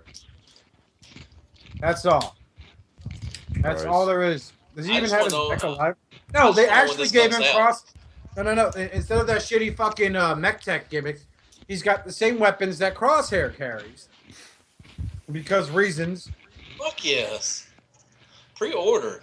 Oh, My dude, favorite reason no. to do anything Look, always I could, is reasons. This is only gonna be $30, man. I got $30. Oh, yeah. come on, dude. Matt, Go what give were that we to- talking about? Hey, at why the don't you start go of the give that show? to a homeless vet instead of pissing it away on his fucking polished shit? Yeah, or what a we talking Syrian about, Jenny? refugee. You were telling me that you're going to take all your movie figures down and put up all your third party. Yeah, I did. Yeah. Shit. Hey man, there's got to be a All counterpoint to right. every comment. I We got to. won't- We I won't get it. I'm sorry. You're right, Lenny. Hey, Well, Bobby somebody- and Robert, we somebody, can't the favor one Titanic side. right We now? can't favor one side. Somebody's on Titanic, and when I'm the king of the world, It's Craig. He's getting used to the mic. Oh yeah, I was just washing my hands. I'm sorry. I didn't want semen all over my phone after seeing that last little bit of fucking joy. So for Max, Yeah. Oh, yes. Oh, my Fuck toes yes. hurt. I'm sorry. I just That's all over him? No, this Hasbro shit is Ew. getting painful. Slapjaw bitch. No, Painful was hearing a 30-minute discussion about You're Takara and Fanstoys fucking Rodimus Primes that apparently everyone now loves because it's cool to love Rodimus Prime. Well, I was there when it wasn't No, it cool isn't. to like Rodimus Prime or Hot It isn't. Rod for that matter. Yeah, it's not cool. It's, Yeah. it Monsters. still isn't. He's still a Shut the douchebag. fuck up, you two. Keep talking, Oscar. Keep talking. Now, Lenny, your Unicron tattoo looks like a fat old lady. There you go. I went there. That's Moving what on. Oh, that was the fat old lady mode that I was going for. So Titan Wars. Well, he Fortress did. Maximus. He did And weigh you know 400 what? pounds when I got that tattoo. You I'm insensitive gonna son buy of a this. bitch. This no overtalk rule is working so well. wait, we're not recording 2 podcasts at the same time? It doesn't count. It doesn't count when it's fucking Oscar, because he likes to throw jabs in and then fucking like start reading the show notes, like he's gonna get away scot free. You don't insult Lenny's fucking tattoo. You don't fat shame Lenny. Don't fat shame Lenny. No, fuck him. Fuck you. Fuck him and Fuck his 32-inch waist, and fuck you and your head full of lime mane hair. You slapjaw cunt. All right. Oh, you haven't seen my bald spot. Okay, so back on the show. Yeah. Sorry. Titan Wars Fortress Max. Hello. While Bobby's trying his best not to fall asleep. I'm buying it. Can I just go on record as saying that this is a good show? I'm having a good time. This feels like a good show. Your face All right, feels like go break. Fuck these nuts. But Can we anyway, please talk about some Hasbro stuff? God dang. we're talking about Fortress Maximus, and Bobby says how he wants to buy this. I know he is. This will go with your Metroplex. Right. Right next to your wait. Metroplex that Is you this thing love. He's got a not for nothing. He's got a little person proportions. I'm just gonna put. Yeah, that I hope Well, they shrunk the picture somehow. You know? Well, look at the picture. If it's a retooled Metroplex, it's obviously a distorted picture because these are not Metroplex proportions. Oh, Bobby, Yes, I'm, it saying, is. I'm talking more so about the head. The head is huge. Well, Fort Max did have a huge head. It contained like 30 fucking headmasters. There were like 30 headmasters in that motherfucker. It wasn't huge in comparison to his body like it is here. Like it looks it looks weird. It looks glorious. So wait, whoa. So you're saying the G1 Fort Max toy didn't look weird? Yeah, No. but this guy, his head Did turns not. into Willy Wonka.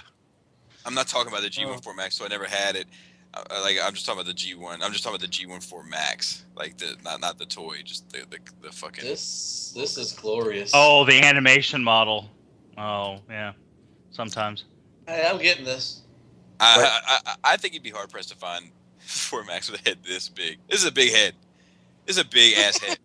I'm getting a big head. Like, this is seriously a big fucking head. Like when I first. I'm getting a big fucking head. Says the guy who wore a Halloween costume as Destro with no prosthetics. Just saying.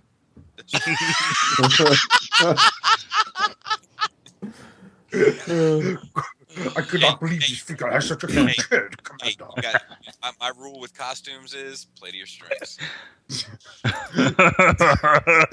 And then the next morning, wakes up, takes a photo. I feel fabulous. You'll never see me in a He-Man outfit. You know what I mean? Hey, who else is I wear getting one this? anyway. Me? I am. I'm buying this. Yay. And then I'm going to pop up in the middle see- of fucking Maryland and be like, hey, bro, want to do a review? Be like, nah, come on, bro, let me in the house. Fortress Maximus I'll let here. you. Fort I'll Max let you is borrow my. I'll let you borrow my Maryland map of the stars so you know how to get there. here. He is glorious. I just need to look for the big fucking Ferris wheel in their front yard. Boom, nailed it. You just follow the Skullface brick road and you'll get there. It's super easy. Is there really a brick road? It's Yes. No. It's not a skull face. It's a brick road laced with nothing but blitzwing heads. Does the price strike anyone? Yeah, well, I was think- about to ask that. How much was Metroplex when it came out? I think this isn't. I think this is the exclusive. I think this is the SCCC exclusive because it mentions an exclusive sword. Which, if this is the only why would it be an exclusive sword? You know what I mean? And then the premium paint job. Yeah, I suppose that's true. SDCC wording. And then the price is comparable with SDCC. And the fact that Hasbro cares more about SDCC than they do their own sanction convention. Hey, you think it's SCCC? Which is why I put... Well, that's why I put in the actual title. I was like... it's not in front of me right now, but something about Titan Wars Fort Max maybe or something because I think it's probably the exclusive. His head is. Well, that stuff is going to go in my collection. That's what's going to go in. Up your ass. It's going to go Robert's my ass, ass. your collection. Bobby's going to review it and then throw it against the wall. And then we'll shoot it and we'll record Solid Unit Part 7. Even more Yeah. solid. And then we'll end the video with Matt and Robert D just making out intensely. That's going Just to go, happen "Ooh, anyways. That don't need a Tastes video. like candy, Robert. I know, Matt. You taste delicious.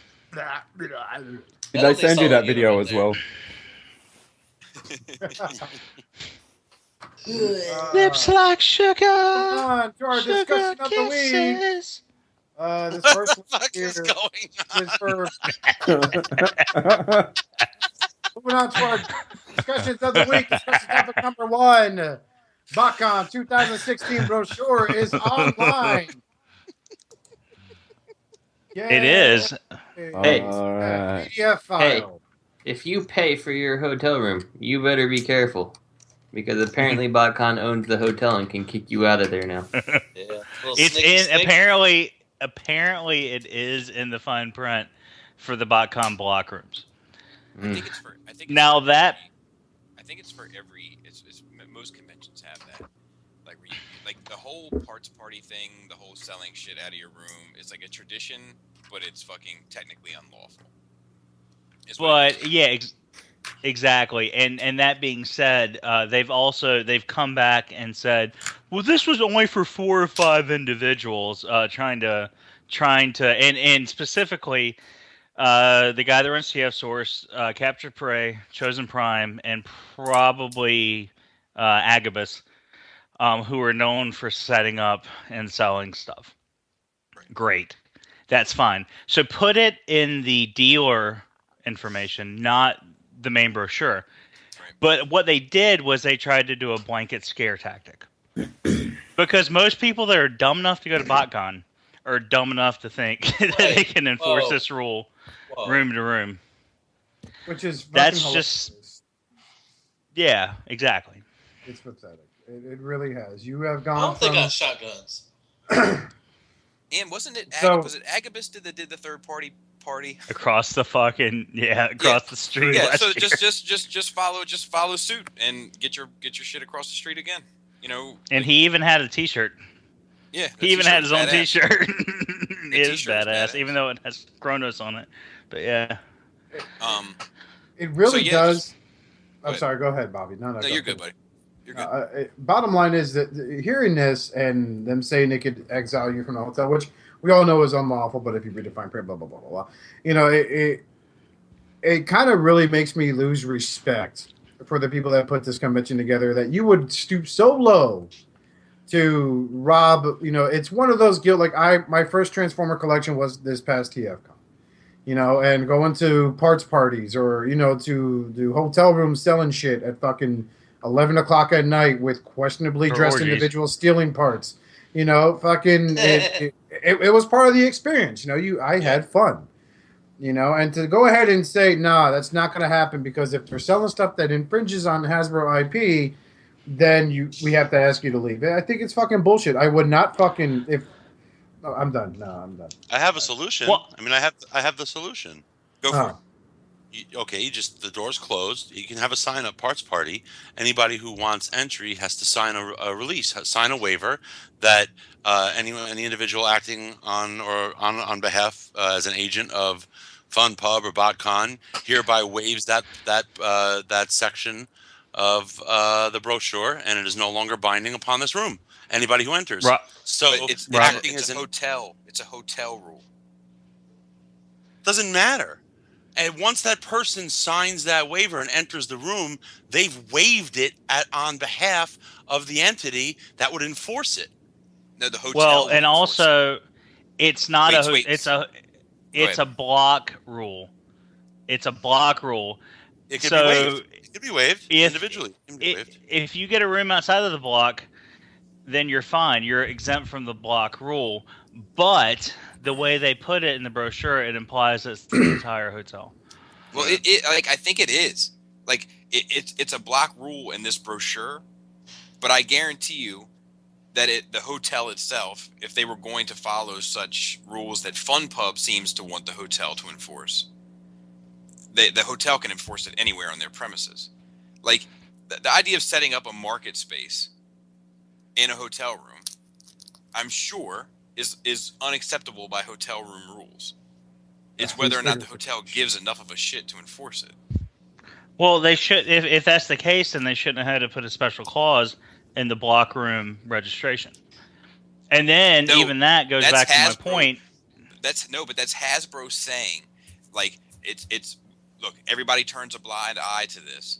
This time, we are going to be paying special attention to see if it's third party. If it is, then we're going to try to have it enforced. Well, how are they going to enforce it, though? By the hotel. Are they going to do fucking hourly checks? Is it going to be like summer camp? If you have a sign on your door saying waive the rights to blah, blah, blah, blah, that's how they're going to That's Robert's post 9/11 fucking lawyer shit.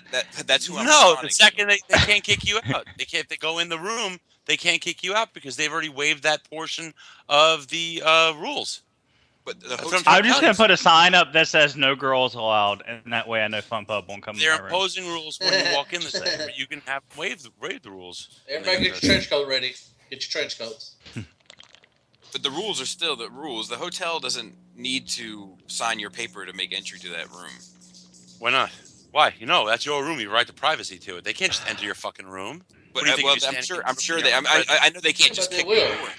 I know they just can't kick the door in. But they don't have a right to enter and inspect. Is that in the brochure? No. Why don't they just put a do not disturb sign up on the door? It'd be fine. Exactly. Put that little thing in the door that says pets inside. Yeah. I don't think they have the manpower to stop it anyway.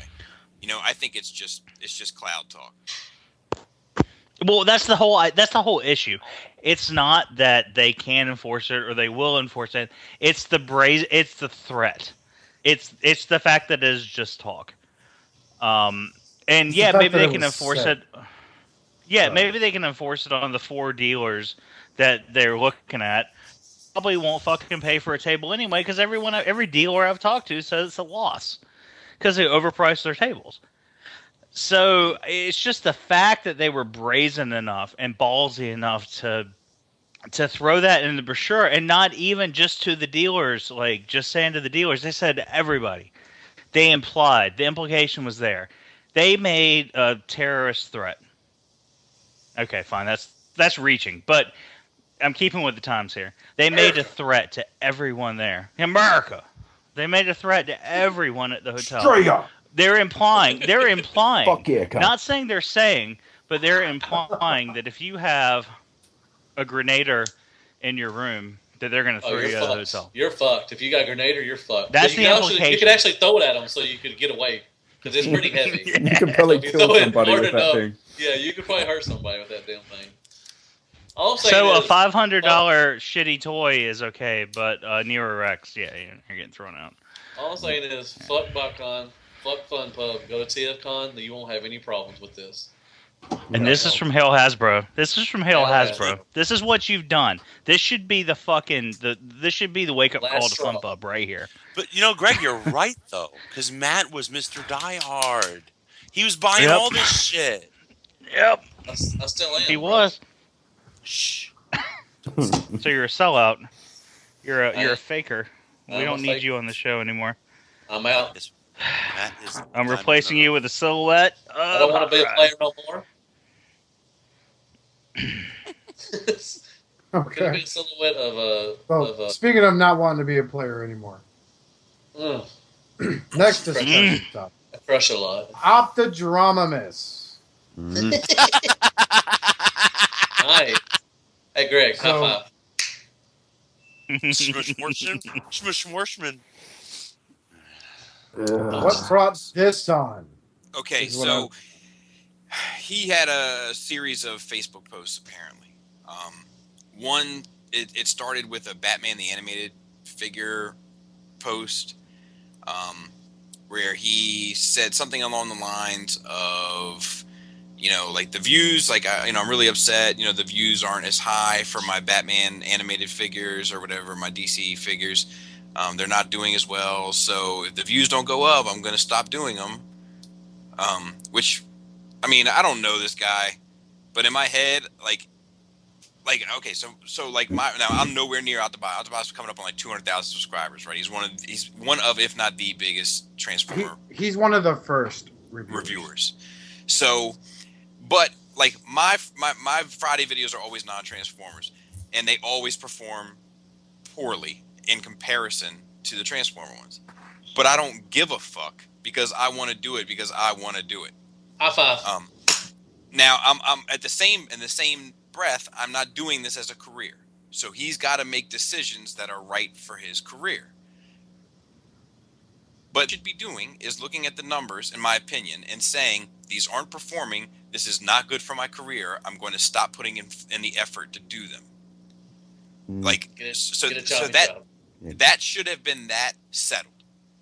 But it kind of continued. So I think he got a lot of responses back saying, well, we want Transformer videos. Like, we're not watching them because we don't care. We want Transformer videos. You're a Transformer reviewer that does other stuff.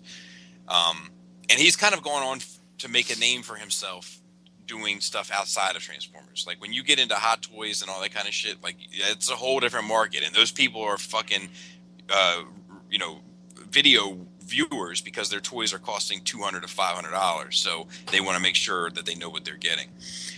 So he put up a post that said something along the lines of he's going to do Transformer reviews, but you have to pay him 50 cents a view, or no, 50 cents to watch him. But once you pay the 50 cents, then the video is yours. You can watch it as many times as you want. You totally have all rights to that video in terms of it's such riveting content. I just want to say something real quick before you continue. This isn't the first time he's done or said something this fucking stupid or outrageous. I'm going to be talking about that when you're done. Okay, so he then came back later and said, guys, it's a joke. I didn't mean it. You guys fell for it, I guess. Well, no. First, I'm sorry. First, he backed down and said he was going to charge only 20 cents. He said realistically, it'll be only 20 cents, and he had the math worked out for it. He's great at math. Well, I love. You can really balance a checkbook. Yeah. I love John Gehringer, but if you go back and you listen to John Gehringer's, I love you, buddy. But John's math is wrong, and Out the Bottomus is right.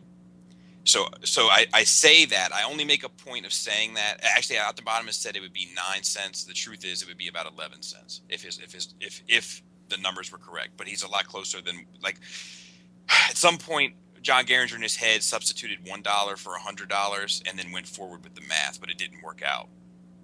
But it doesn't matter because the point of it is that Out the Bottomus had worked out the math. Do you know what I'm saying? Like, for me, that says that it's a bit more than a joke. That says that there's some thought and some research going into it. Money bags. And then later on, after that, he said he made a post that said it was a joke. You fell for it. I don't mean it. It's like a prank. You guys really think I would take it seriously? Blah blah blah. So Gehringer makes a rant that circulated. Circulated. Yeah, it made an impact. I'm happy that I'm sure he had to deal with some nonsense as a result of it. Good job, John. Proud of that guy. Yeah. So he made a bit of a rant about it, and then Out the Bottomus contacted him, and then he did a 2-part interview with Out the Bottomus. I wouldn't say interview, more of a showcase. Did he bring up the Hot Toys? Where Out the Bottomus had the chance to he talked to John Gehringer? Yeah. Yes. For a long ass time. I was gonna say if you have 120 minutes of your life to spare, watching Star Wars, you should check it out. I do. So yeah, he did a 2-part interview, and I think it wasn't a 2-part interview; it was just one interview. But John shoots and then directly uploads, so it had to be broken up into 2 parts. And then he did John did a closing thoughts on it. That is on my to-do list. I tried to watch the Out the Bottomus interview.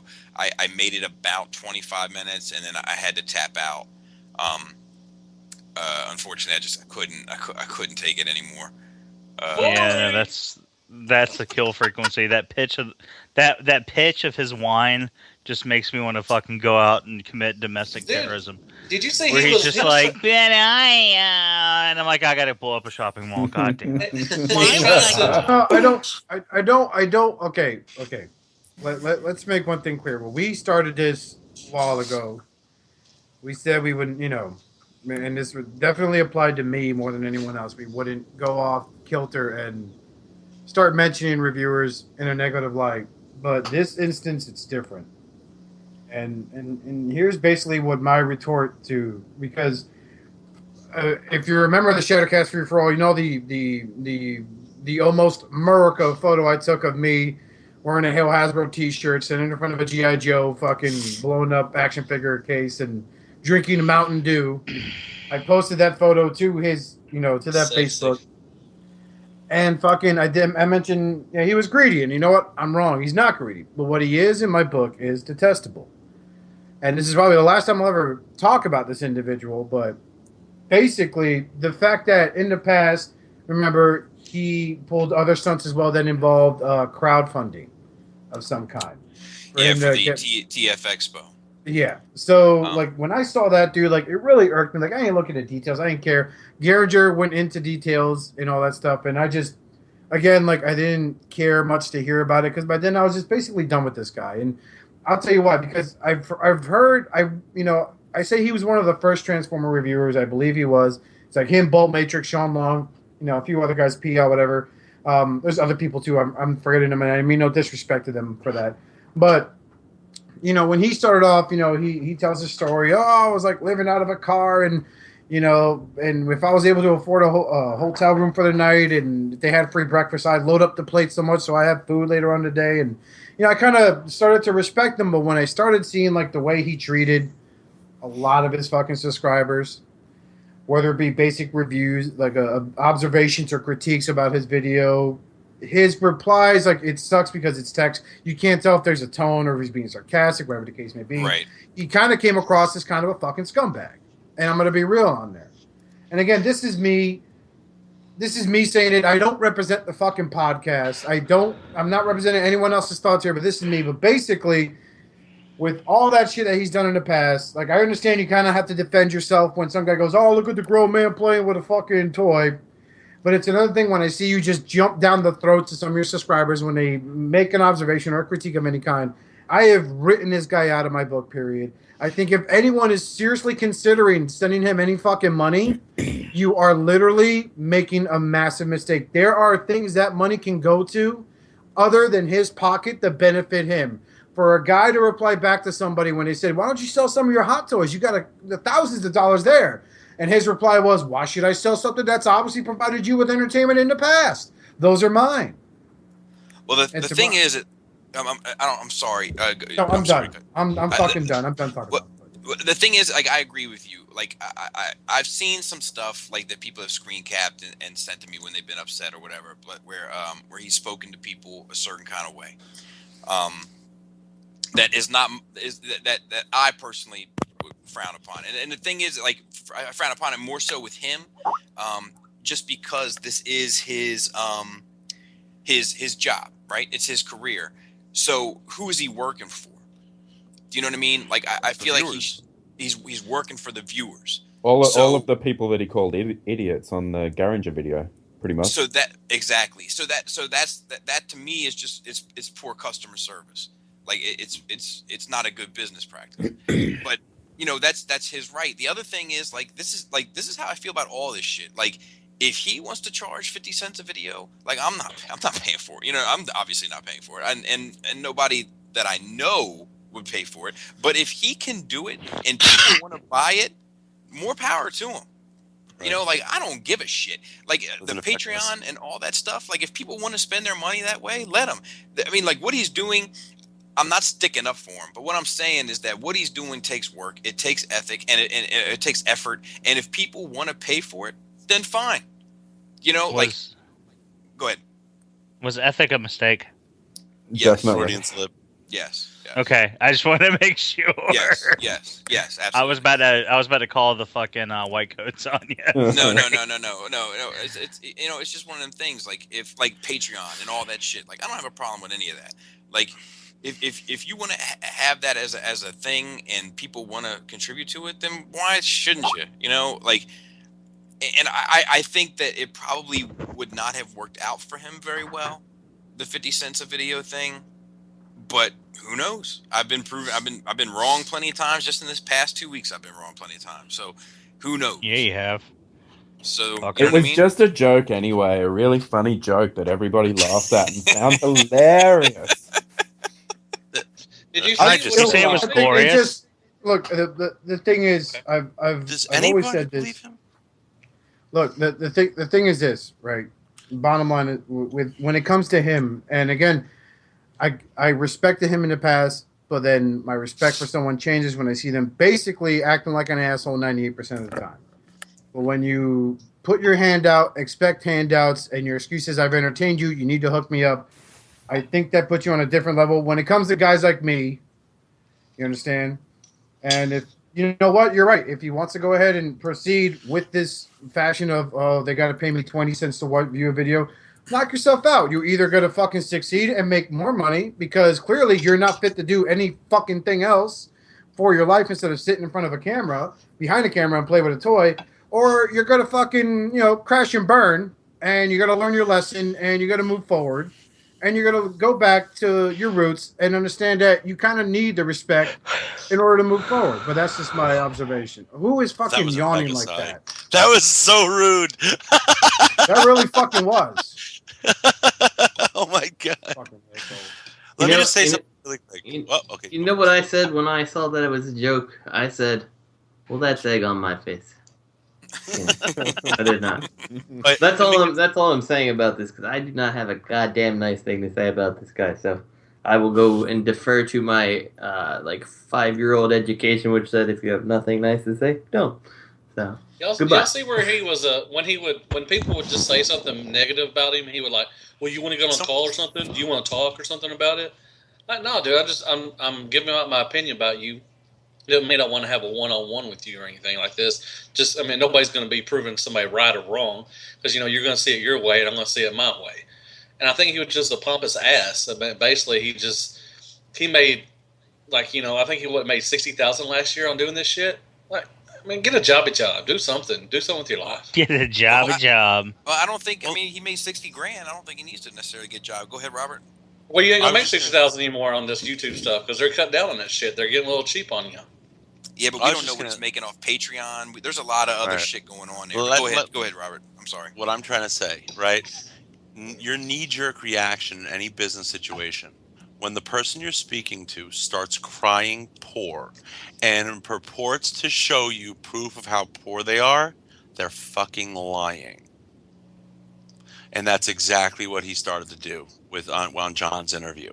He started pulling out papers. I have a file of receipts here for all the stuff I paid for. Here's my tax returns. Man, give me a fucking break. Trust me, I know tons of ways around how to hide that stuff. Don't fucking pull that out and start crying poor. Once you start feeling your heartstrings tug on like that, you're getting bullshitted. You're getting sold. Sell your shit. Sell your shit. One thing. Wait, anybody else notice? So we got Oscar in his Hail Hasbro shirt drinking the Mountain Dew in the photo. And then John Garinger had his pint glass drinking a beer. Did you see that? Yeah, that was free exposure for us. That was pretty cool. That was beautiful. Fucking army. I forgot what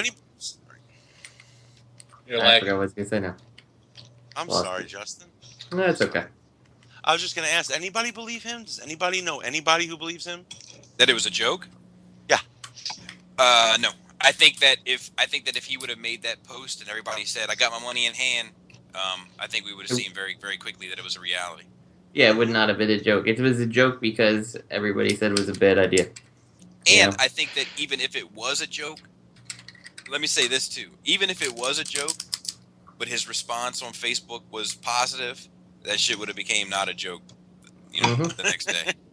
He did say that all of his close Facebook friends on his personal page knew that it was a joke. So his mum knew, and his dog knew, And, Here's the deal. and if his wife's accepted his friend request on Facebook, then his wife knew. Dang it! I caught an inconsistency. She accepted mine. Originally he said, "Oh, I told my Facebook."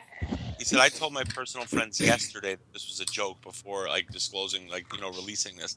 And then when speaking to All John, two of them. no, but then when he was speaking to John, he said, "Well, first I said it, and then the next day." Right, so after he's like, "Oh, there are only about 5 posts, 5 reactions," and then before any real reactions came, I let my friends know that it was a joke, and then the next day, all the big reaction came. He might have had a second. What this guy did was he typed a Lincoln letter that he wasn't supposed to send. You know what I mean? A Lincoln letter is when you type a nasty email to someone and you should just delete it instead of actually sending it. Like Lincoln wrote all these letters that he never actually sent to his generals and whatnot. And he regretted it the next day. Whoa. Are you calling Lincoln a pussy? No. He was smart. That's smart. Like if you have something that you're saying out of emotion, take a step back and don't fucking send the letter. And he did. Where? And the next day, where were you September 11th, 2001?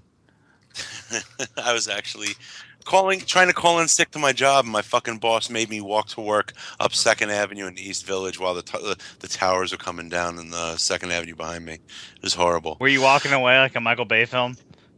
Yes. You're And it was so that I away. could deliver fucking Yankees tickets to his goddamn friend. It was horrible. No. But I love you, Robert. but I'm sorry to interrupt. I feel like Justin. That's what I was saying. But I don't think that like. I don't know. Like, my issue with all of this, and I don't really have one because I don't really care. But if I had to pick issue with any of it, it would be that, just have the courage of your convictions. Like, if it was a joke or if it wasn't a joke, just let it be that. Like, and if it was if it wasn't a joke and people got upset, come out and be like, look, like I said, my videos haven't been performing the way that I would like them to, and I needed to get a rise out of you guys to make sure that you guys still, that this was still worth my time. And okay, stop being a dick. Can I say one thing? I don't think the best jokes have to be explained for an hour and a half on YouTube. That's probably not how a good joke works. What do you got, Justin? Well, I mean, the one thing I want to kind of... The hell is this stupid computer? Like, I agree with you. If he can do it, then do it. By all means. Like, whatever. You don't have to support it or anything like that, and that's fine. The thing that kind of strikes me is, like, if you're, like, going back to, like, Robert saying he pointed out, like, I didn't watch the whole thing. I can't do it.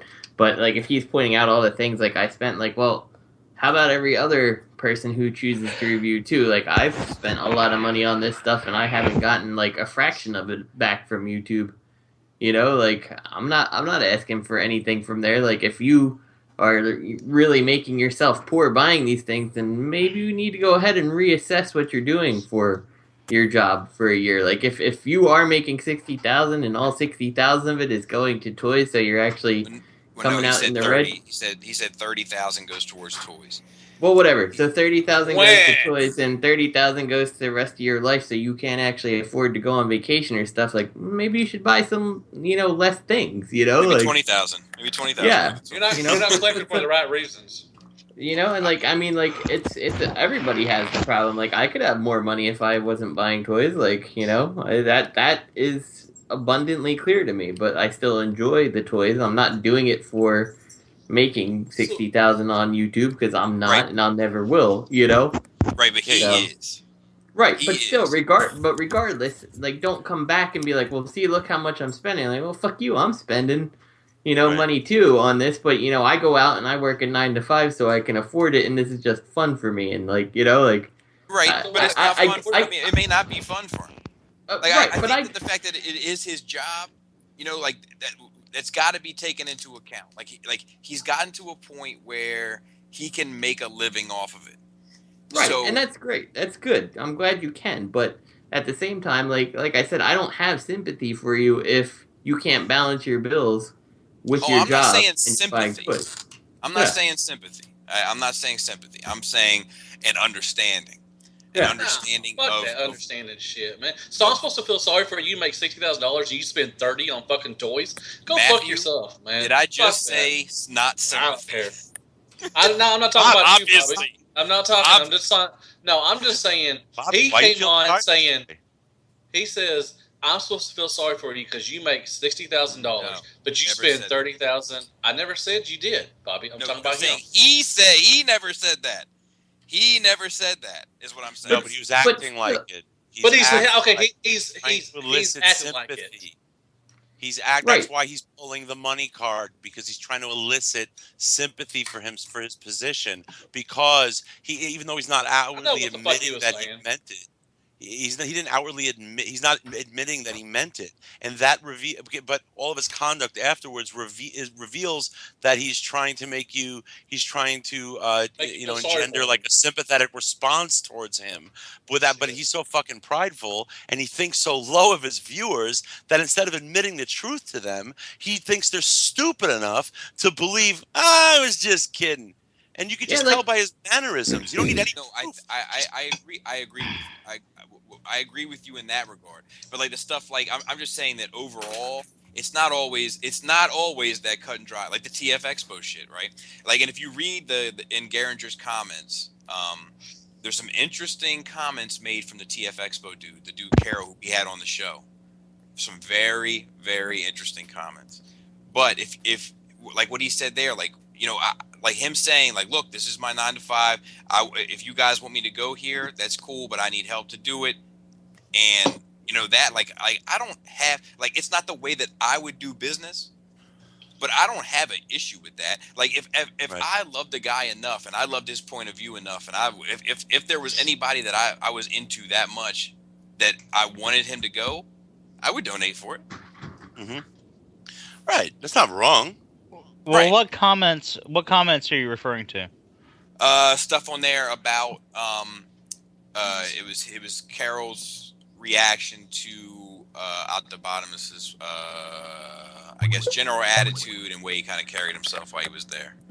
He was actually referring to another YouTube reviewer that flaunted himself as a YouTube reviewer. And actually, you were there with me at TFCon in Chicago when I brought it up to someone who was kind of involved with TF Expo.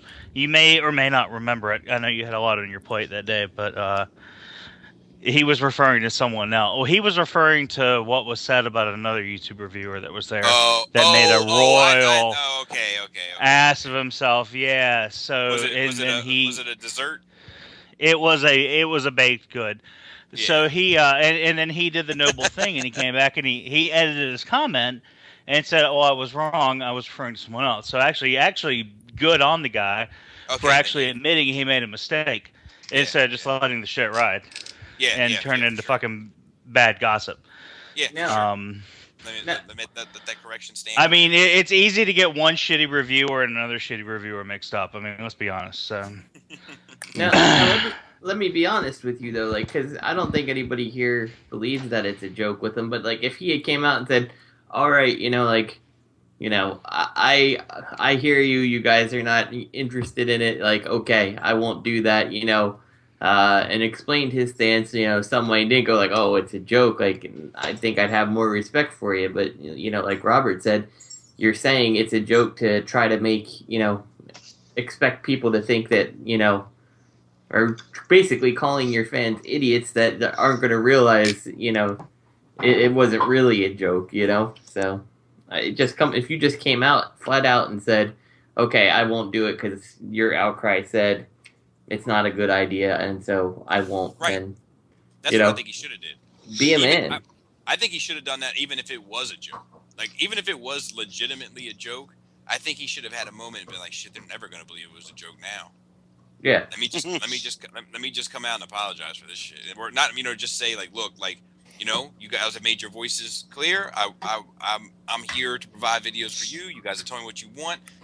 You know, cool. No, I won't be charging for them." Yeah, and you know, like, if it is a joke, like, a comedian shouldn't be laughing at their own joke, and if you're the only person laughing at it, then it's a bad joke, you know. So, and we're talking about a person who doesn't apologize we're talking about a person whose reaction to criticism of any sort is to launch into a fucking tirade, a whiny rant tirade.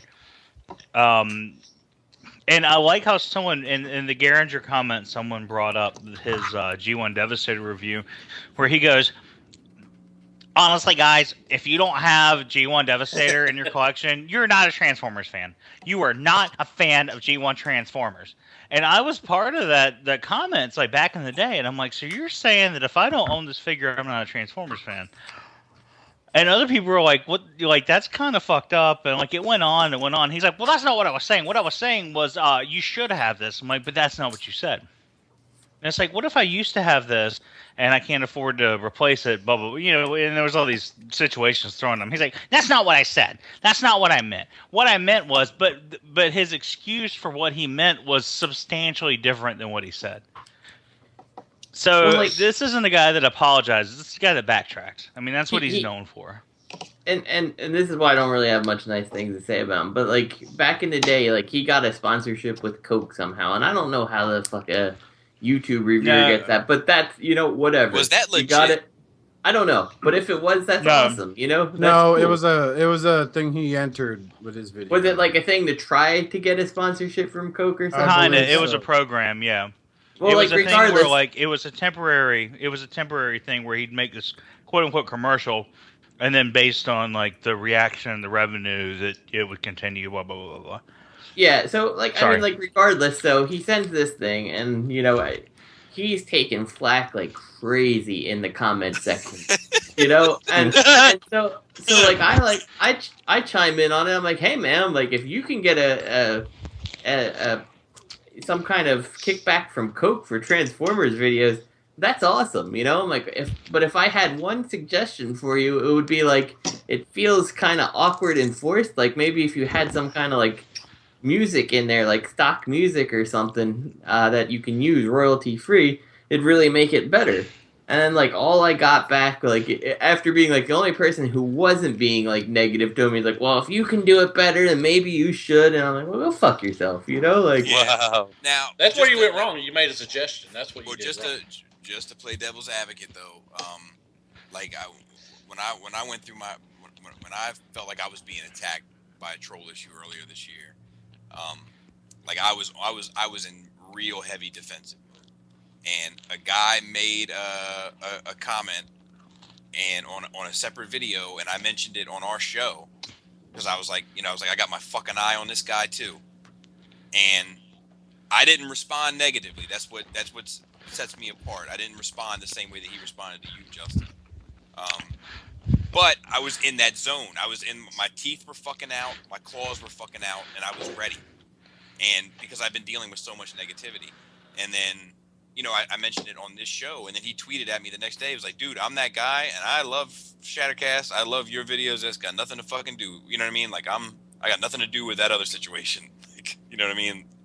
So, I can understand how, like, if he's getting smashed, you know what I mean? Like, like, you get fucking 50 people calling you a fucking piece of shit or whatever.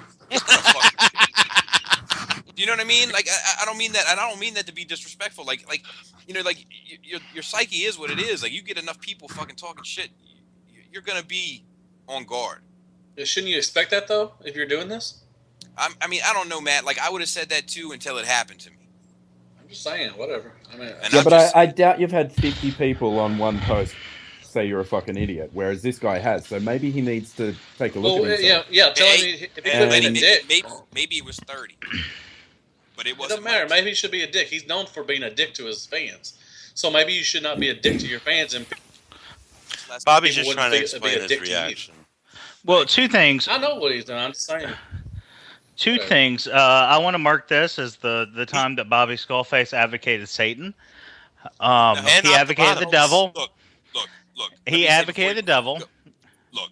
And second of all, I just wanted to present a different point of view. Because if we were all just bashing them, it would just seem like a bash fest. So I feel like having this. Yeah, no, I respect that, Bob. But Bobby, I respect that. That's a good thing to do. Right? That's fine. But the problem I think is isn't he a dick hi, first? yeah, I didn't get to my second of all. Yeah, second of all. You cut off son of a bitch. What I was gonna say, I don't mean that literally. I'm sorry. I take that back. Oh. I love you and your family. You guys are all great people. You can't get fucking offended on the internet. You can't get offended from whether it be one person, 2 people, 50 Greg, people, 100 people. If you're gonna do it, I've seen you get offended on the internet, Mac. I don't hold it. I don't hold it personally, though. I don't pace back and forth for days and worry about it. I don't jump and defend myself on someone else's fucking video and do a fucking 3.5-hour anthology fucking interview, quote unquote, session on a cell phone. I hear you. I'm just saying that it's a lot easier to say, like, I'm not gonna get offended on the internet, but it's not always that easy. Like, I think we've all been offended by something on the internet before. Now whether or not you let that manipulate your responses or control the way that you interact in life or interact with other people, that's something different. But I think I don't know. I think it's impossible. I think it's why a lot of these Hollywood people don't deal with it. You know what I mean? Like they have people that got to bottomless. Yeah. People that are paid to do their internet shit, like to do their social media and all that, because why be bothered with it? Like, fucking, people are nasty. Well, let's not bring them up. They don't count. They're not real. Right. Exactly. They don't know the truth. So, internet soldiers. I think that he soldiers. learned the truth. Poor Charlie Sheen. Taking all those views away from ISIS and fucking the college protesters with his HIV, with his life-threatening fucking disease. I love you guys. Son of a bitch. I just want you to know. I love everybody here. I love everybody. I do too. I don't like that fucker though. I don't like the fucker we're talking about. I really don't. He's a dick. Yeah, I don't like him either. If you quit being a dick to your fucking viewers, then they wouldn't be dicks to you probably. I don't count YouTube as social media though. I count YouTube as showcasing. That's not social media. I mean, that's different. But I don't know. I don't know the guy. I've never watched one of his videos. I have seen the Coke bit. Never? No. I saw Thu do like a joke about it. Yeah. And you made fun of him with the Coke. Yeah, and I didn't know the reference, so then I had to go watch the reference. But like, I don't know. I don't know the guy. I know that he's not for me. I've never watched the video all the way through. I've heard his voice and stuff, but but I know that a lot of people have had that same sour taste in their mouth that Justin has, and that other people have had that where they've had a negative interaction with the guy. So I mean, maybe that should be a bit of a wake up call for him. Like, if one person says the sky is blue and you say it's green, you might want to wear that fight out. But if everybody tells you the sky is blue, you might be wrong. He's wrong. He's wrong. He's wrong as hell. He's not American. Fuck no. I heard he was ISIS. I knew that was coming. He's Californian. Yeah, but hey, damn hippie. That is a separate breed. It is. Y'all want some water? I got a bunch of water over here. Y'all ain't got water, do y'all? I think he realized at the end of the day he didn't have the control he was attempting to assert, because each and every one of his viewers can simply click a different reviewer. Yeah. They're not bound to him at all, and he needs his viewers just like I need my clients. I always try to show my clients as much respect as possible. I'm a sole proprietor, but whenever somebody asks me, "Oh, do you have any partners?" I'm like, "Yeah, I got about 100." They're my clients. That's my attitude. And your clients or your viewers, they pick up on that. You're such a sweetheart. Like when I've had people in my comments talk about my children, dude. Whoa. Like, I can tell you that it's very difficult not to have an emotional response to that. It's fucked up. It's. I just told him they need some more sleep. That's all I said, Bobby. They need sleep. Do you know what triggers an emotional response in me? When I crack a nice, cold, refreshing Sprite. we should be sponsored and by I'm thinking about that Mountain lemon Dew. lime refreshment, caffeine-free, coursing through my veins, powering my body, so I can transform another official Botcon toy. Yeah. That's life right there. We should be sponsored by Mountain Dew and beef jerky. That's what we should be sponsored by. But I will say that shit that he got into with that wrestler, I think that was all bullshit. That was staged. Yeah. I think that was all. It wasn't a wrestler. It was a wrestler toy review. Let's not get. Yeah, let's not give him more credit than he deserves. That shit was totally staged. Yeah, I mean that was like total like when I see you at SummerSlam, I'm gonna fucking throw you off the turnbuckle, brother. Yeah. Your ass is mine. Yeah. But I mean, people really believe snap into a Mountain Dew. You know why I think people believed it, Bobby? Because Optobotomus came at the situation with, how does this guy have twice as many viewers as me? Like, he came off envious. So that's where the credibility came. Oh, he's being a jealous piece of shit. Well, I think it's natural. I think the natural tears in his eye, because he seems like the kind of guy that always has tears in his eye. Like I think that sold it. He's like, what does this guy have? But I did P90X. I did P90X for a week on camera. I'm hardcore. Okay, so this is Hot Toys Iron Man Mark 7 with removable plates. Man, I love Coca-Cola and Apple TVs. Dude, it's P90X on video. Yes. Wow. Yes. And then his butt buddies were promoting it like, my good buddy Paul, he's documenting his struggle to health. And he's like doing this, he's like, okay, all right, day 2. I'm doing P90X. Oh, God, I'm like my body. I've done it. I can tell you that shit is no joke. I remember my buddies in the Insanity video, whatever. High five. Dude, I got close relation to that shit. Yeah, my buddy did that shit this one time. He was one of the before and after guys. I did he's cut and he's black. All lives matter. Oh snap! I remember all of them. There was one day where like you were supposed to do like yoga. I think it was a yoga day, and I was like, yes. And then that shit ended up being hard too. I was like, what the fuck? That shit is no joke. Wasn't P90X. No, it was. It was. Yeah, like it was Al Qaeda X. Oh, God, no, like just a little yoga day. Anyways, but I don't know. I think that but at the same time, like, does anybody think? No, we're like past the 2-hour mark at this point. But does anybody think that this is fun? That it's a little crazy that he did the interview with John? Like, why would he? Why like? I don't mean for this to sound. He wanted to be the victim. But why bother?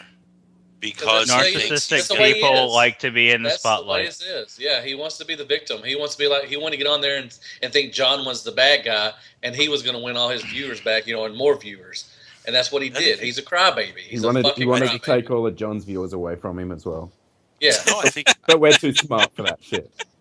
I think he was terrified. I think he. He probably texted him. He probably did text him.